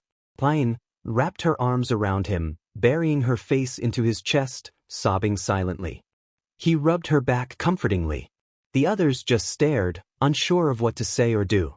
We should go now. Ida noticed that she and Midoriya were sharing a moment, signaling for the others to leave. Midoriya hadn't fully grasped how it felt for her and Bakugo. If he were in their shoes, he would surely be shaken. LN. It pained him to see you so vulnerable. He sat on the damp grass, pulling you down beside him. YN covered her face, not wanting anyone to see her like this. Yet she longed for Midoriya's warmth. She felt safe and comfortable there. Daringly, she settled onto his lap, hugging him close. Eventually, her cries turned into sniffles, and the sniffles faded into silence. They sat together for a while, feeling a mix of emotions for each other. Midoriya was perplexed, ecstatic, and sad all at once. He was confused about why she had come to him for comfort, happy that she had, and sad that she was upset. Meanwhile, YN dozed off peacefully, unaware that she was on Midoriya's lap, outside at night, with cameras likely capturing the moment. Ellen, he asked softly. Are you? Ready to go inside? He inquired, blushing deeply. Sure. She crawled off him with a smile, and they walked into the building happily. Tears stained her cheeks, but she didn't mind. Mina smirked, raising her eyebrows playfully. 𝐴 rolled her eyes and playfully nudged her pink-haired friend. Mina giggled, chatting with the other girls. ellen, I'll stay with you if you'd like. Even all night. Midoriya felt as if he were confessing his feelings to her in that moment. Your room or mine? You know what, actually, she sighed softly, rubbing her temples in mild frustration. I'd rather sleep it off. Bye, Midoriya. He watched her walk away into the distance, entering her dorm. Though he would have loved to hang out with her, she chose not to, and he respected her decision. Midoriya decided it would be best to get some rest for school the next day. Deku, a familiar female voice called, gaining his attention. What is it, Uraraka? The brunette rubbed her neck sheepishly before speaking, hesitant and unsure how to phrase it. You shouldn't be hanging out with ellen. Midoriya chuckled nervously, but then noticed she wasn't joking. Why? He questioned, his tone sharper than intended. 𝐴 had just begun to feel comfortable around him, and now Uraraka was sharing her opinion. He stared intently into her eyes, awaiting a response. Typically being rude was foreign to him, but Uraraka had been getting on his nerves lately. She'll probably hurt you, Deku. No one wants to see you get hurt. She crossed her arms, trying to make him see 𝐴 as a waste of his time. However, he wasn't listening anymore. Each time Uraraka spoke negatively about her, his frustration grew. I'm going to sleep. Fine. Midoriya headed off to his room with a slight scowl, oblivious to what she had said. Maybe 𝐴 was right about Uraraka?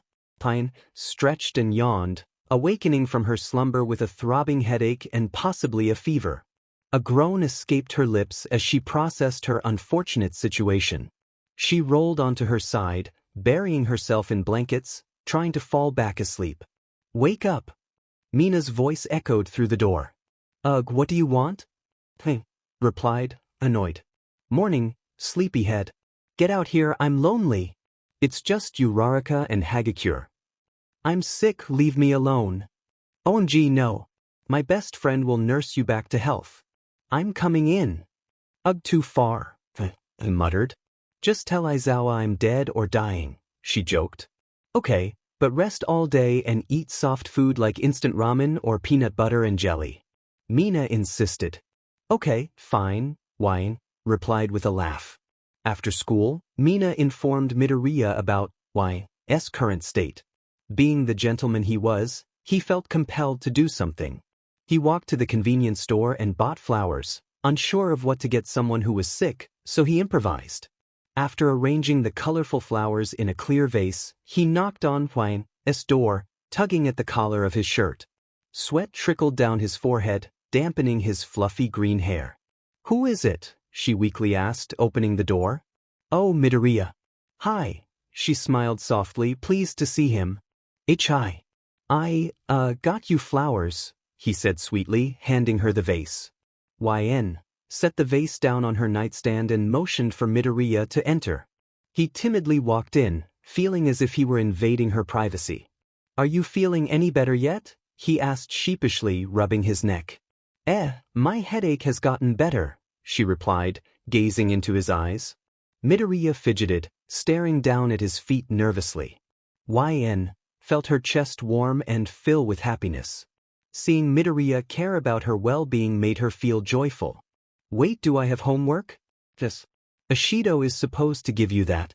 If you need help, you can ask me. Thanks, but I think I can manage. I'll be fine, 𝐴 sighed, laying back onto her bed. Midoriya nodded, feeling a wave of disappointment wash over him. His thoughts were a chaotic storm. I really want to tell her, but if she doesn't feel the same, I might lose her as a friend. He wore a subconscious frown, lost in negative thoughts. Midoriya, are you okay? 𝐴 asked softly, concern lacing her voice. His furrowed brows and the way they creased his forehead were cute in her eyes.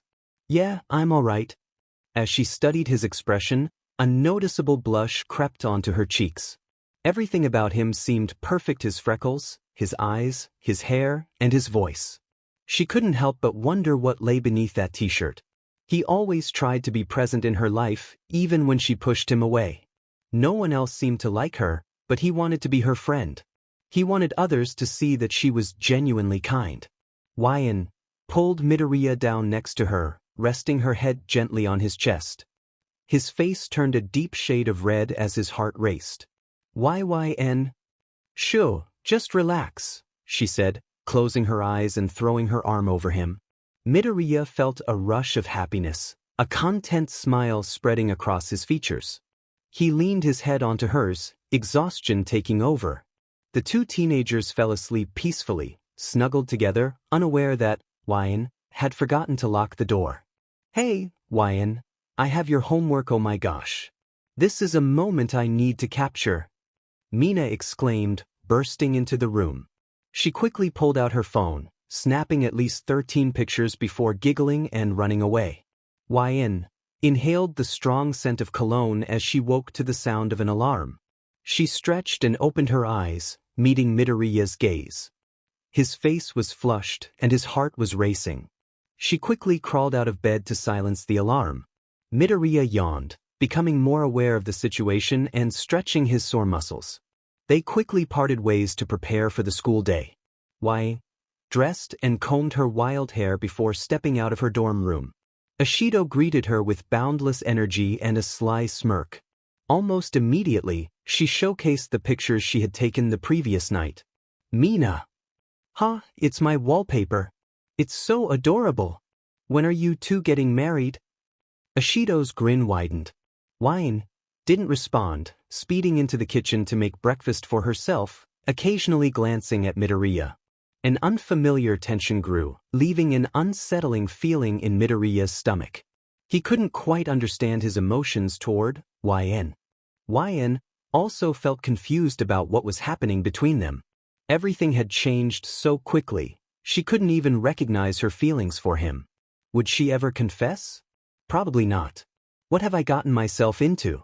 The students of Class 1A had been training for the provisional licensing exam for quite some time. Each student was required to create 2 ultimate moves. If someone didn't, well, that was unfortunate for them. Luckily, ‑ had come up with an idea. It wasn't perfected yet, but with more practice, it would be. She wasn't worried. Midoriya, however, hadn't perfected a move yet. He had figured out he could use his legs to fight since his arms were still recovering from previous battles. Everyone was nervous, except ‑. She believed she would pass. Why wouldn't she? She was talented and had good control of her quirk, so there seemed to be nothing to worry about. Oh, how wrong she was. She hadn't realized the difficulties of the exam. ‑ wasn't exactly a people person and struggled with communication. Her most commonly used phrase was, "Do it yourself, you're just some underpaid actor." That earned her a few points deducted. She excelled in combat and rescue scenarios, but her attitude ultimately led to her failure. Todoroki, Bakugo, and ‑ would have to study together to pass, along with the other students who had failed. Everyone else passed. She felt a pang of jealousy, but it was her own fault. I guess I shouldn't be overconfident anymore. She stood in the lobby area, irritated, staring at her shoes. Hi, ‑ Midoriya said, avoiding eye contact and playing with his voluminous green curls. Hi. Memories of that night flooded back, causing her face to redden. He wished every night could be like that, cuddling and sweet conversations, seeing her warm smile soothing his anxiety. ‑ admired him for a moment before returning to reality. She tried to calm her racing heart but failed. Perhaps if she told him and he rejected her, these feelings would go away. She decided to try. Midoriya. Hi guys. 𝐂𝐫𝐿 interrupted, walking over with Uraraka following closely behind. ‑ glared at both females, mentally cursing them. It didn't take long for 𝐂𝐫𝐿 to realize what was happening and attempt to pull Uraraka away, but Uraraka wouldn't budge. ‑ did you pass?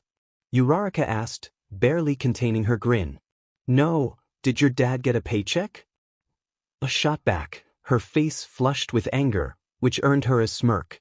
Midoriya, Do you want to go to that new restaurant after we're dismissed? ‶ knew what she was doing, and she was determined not to fail this time. She successfully irritated ‑Uraraka as usual. Midoriya hadn't turned her down once, so she was confident his answer would be positive. Oh, of course, he replied, a smile breaking across his face.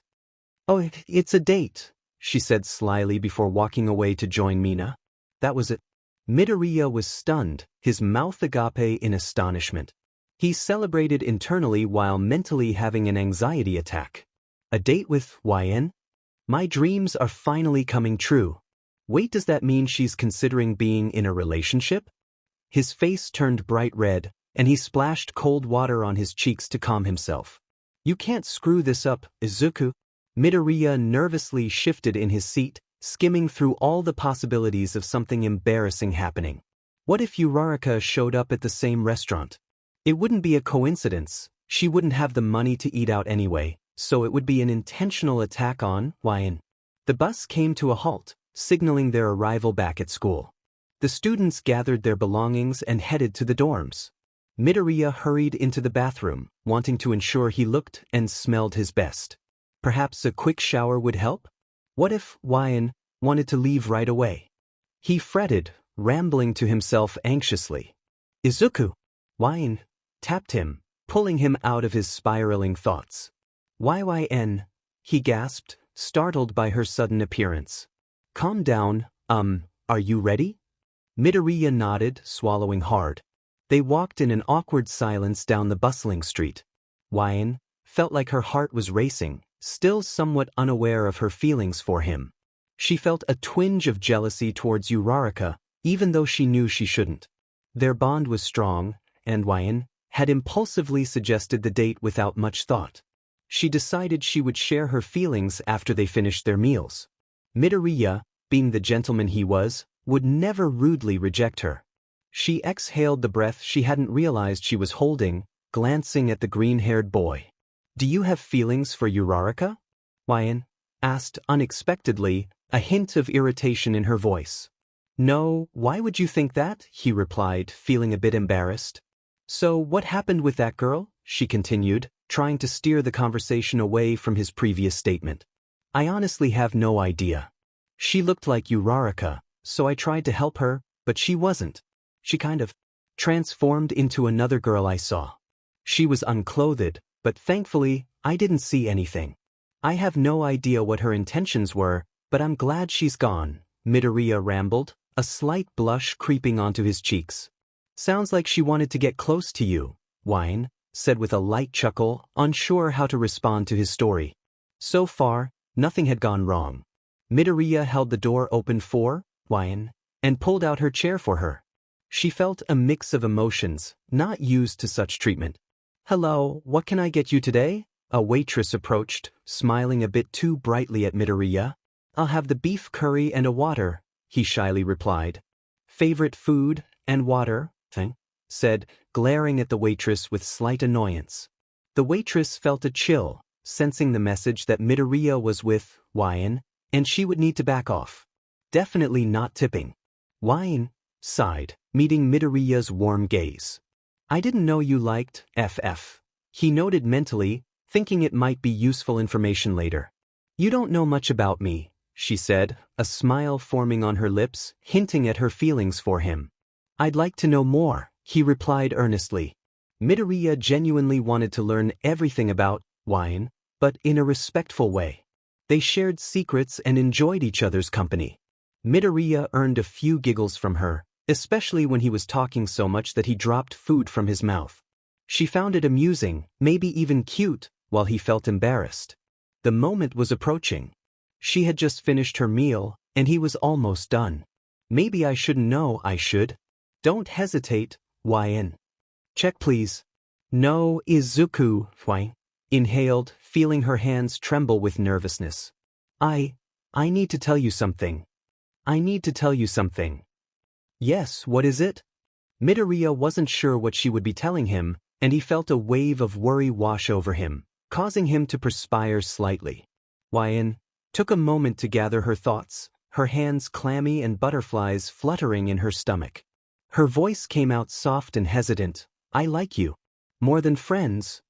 You what? All color drained from Midoriya's face. He couldn't believe what he had just heard. It felt as if the room was spinning. Perhaps this was just a dream. I really like you, as in like. She exhaled, feeling a weight lift off her shoulders. For a moment, she forgot about Midoriya, proud of herself for finding the courage to say it. Why? Looked up, waiting for his response. Perhaps he was searching for the right way to let her down gently. Izuku. Tears began to gather in. His eyes, spilling down his cheeks. Oh, was all she could manage to say, utterly confused. Why was he crying? Why did he seem sad? Did she really make him feel this way? YYN, I felt the same since school started. I didn't think you would ever think of me this way. He spoke into his hands, sniffling. Both were shocked for different reasons. It made sense, considering how Midoriya acted around her, but YN understood why he thought it would never happen. To put it bluntly, she had a tough exterior, but deep down, she had always harbored a soft spot for him, even if she was oblivious to it throughout the school year. Midoriya's plan was going perfectly. He could cross another dream off his bucket list. 2 down in a span of 24 hours. Neither spoke a word as they split the bill and left. The streets were becoming more vacant, and the sky was darkening. Does this make us? Yes. She replied, not needing to hear the rest of the sentence. They both liked each other, so why not enjoy it while it lasted? They probably wouldn't last past high school anyway. Don't start crying again, Izu. He turned and hugged her tightly, almost to the point of being overwhelming. She didn't mind, though. If this was how she went out, she found it amusing to be hugged so tightly. If she was going to go from a hug, she'd want it to be from him. Sorry, he muttered, still flustered and dazed. It's okay. Boyfriend. They arrived back at the dormitory, drawing everyone's attention. It wasn't very late, so practically all of the class was hanging out in the common room. Everyone had the same thought. YN and Midoriya had gotten together. But who wouldn't find that suspicious? The two arriving at the same time was quite peculiar. Todoroki had already begun brewing his own theory. Ashido could barely contain her excitement, while Uraraka struggled to hide her disgust. Her face twisted, hoping the date had gone horribly. Bakugo also felt a twinge of annoyance, but only at the sight of Midoriya's happiness. He didn't care about YN. Everyone's gaze was judgmental and perplexed. Why would someone like YN like someone like Midoriya? Of course, Kirishima, Todoroki, Ida, and Yaoyorozu knew it was bound to happen. Bye. She muttered, wanting to escape all the stares. This only fueled Todoroki's theory. They definitely had something going on. Midoriya would surely hear about it when all the pieces fell into place. Now that the greenette was alone, Uraraka happily strolled over to him, with a few others following behind. Midoriya, you sly dog. Kirishima bellowed, laughing heartily. What happened? Uraraka interrogated, eager to know everything that had happened with YN. Midoriya, Ida interjected, cutting through the small crowd. You are too young to be getting involved in romantic activities. You better have been responsible. That's not what happened. His face turned bright red, darker than Kirishima's hair. It was just a date, he smiled, recalling her confession. A rosy blush spread across his freckled cheeks. It was amazing, though. Wait, are you dating, YN? The crimson-haired male interrupted again. Yeah, tell us. Ashido pleaded, shaking him excitedly. YN is my girlfriend. Quiet down, Aizawa said sternly as he entered the classroom. Everyone instantly stopped and listened. You'll have some visitors today who have first-hand experience. The big three walked into the room, two smiling, while one looked as if he were about to be sick. They all spoke except Tamaki, who struggled with intense anxiety. They would be facing Mirio in combat, which was obviously nerve-wracking. After all, it was a class of first years against a third year. But it was only one, so how bad could it be? Screamed, her face paling. His clothes fell away, leaving him almost completely exposed, yet he fought valiantly, defeating everyone with ease. Midoriya was the only one to almost land a solid hit on the blonde. Sorry you had to see that, he apologized, his face slightly flushed. It only highlighted how much they needed to improve. After class, 𝐴𝐻 searched through the crowd for Midoriya, but he seemed to have vanished. However, her gaze landed on someone closely associated with him. ― She tugged on the brunette's shirt. ― turned with a frown. What do you want? Where's Midoriya? ― shrugged, not wanting to engage with 𝐴𝐻. Don't know, don't care. He's your boyfriend. Her irritated gaze turned into a glare. I see, you're feeling salty now. 𝐴𝐻 felt the familiar anger boiling within her. When would she understand? Midoriya liked 𝐴𝐻, and 𝐴𝐻 liked Midoriya. When would she comprehend that he was not interested? You won't last. At this point, she was just asking for trouble. Girl fight. Kaminari roared, gaining everyone's attention. A crowd began to form, and the teachers hadn't noticed yet. Although this was a school of heroes in training, no one intervened. It was quite a chaotic scene, with hair pulling, clawing, and cheap shots. Everyone knew how it went. The nearest teacher was obligated to break it up. Unfortunately, it was none other than All Might. With or without his muscle form, everyone respected him. After separating the two girls, they were immediately sent to Aizawa. He showed no sympathy, especially considering the conflict caused by their rivalry over Midoriya. Both were placed on house arrest for 3 days. 𝐴𝐻 grabbed her bag and left the school with a few minor injuries. She couldn't understand why she was still fighting over Midoriya. They were dating now, and it wasn't as if their relationship would last forever. It was just a high school romance that would likely last a year or two. The clock struck 3 p.m. Surely everyone would be returning with recordings or questions. She decided it was time to go to her room. Quickly, she gathered her things and walked briskly toward her room. A warm hand grabbed hers, and she stopped immediately, knowing exactly who it was. Why? Why what, izuku? She avoided his gaze, feeling ashamed of herself. You know why, so just tell me. His voice was filled with hurt and frustration. I don't know.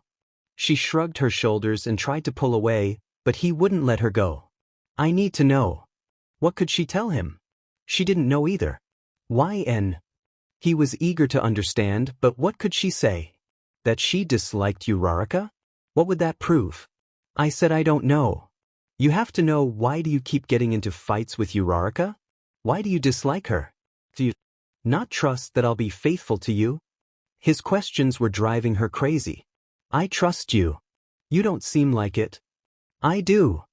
She looked him in the face, and it was heartbreaking. I just don't like her, okay? That was all she could say. He fell silent, trying to comprehend everything. I'm telling the truth, can't you see that? But why don't you like her? Now she was growing frustrated. How many times would she have to explain? She furrowed her eyebrows when she heard the door open. This wasn't a conversation for anyone else to hear. Quickly, she pulled him into her room. It's a simple question, 𝐴𝐻. Midoriya mumbled softly. Oh my gosh. I don't like her because you were the only person who talked to me. She didn't want you around me, but I did. I was lonely, and after experiencing what it was like to have someone like you in my life, I never wanted you to leave. I didn't even realize I was falling in love with you. She spoke, slightly out of breath. You love me? 𝐴𝐻's eyes widened as she realized what she had just said.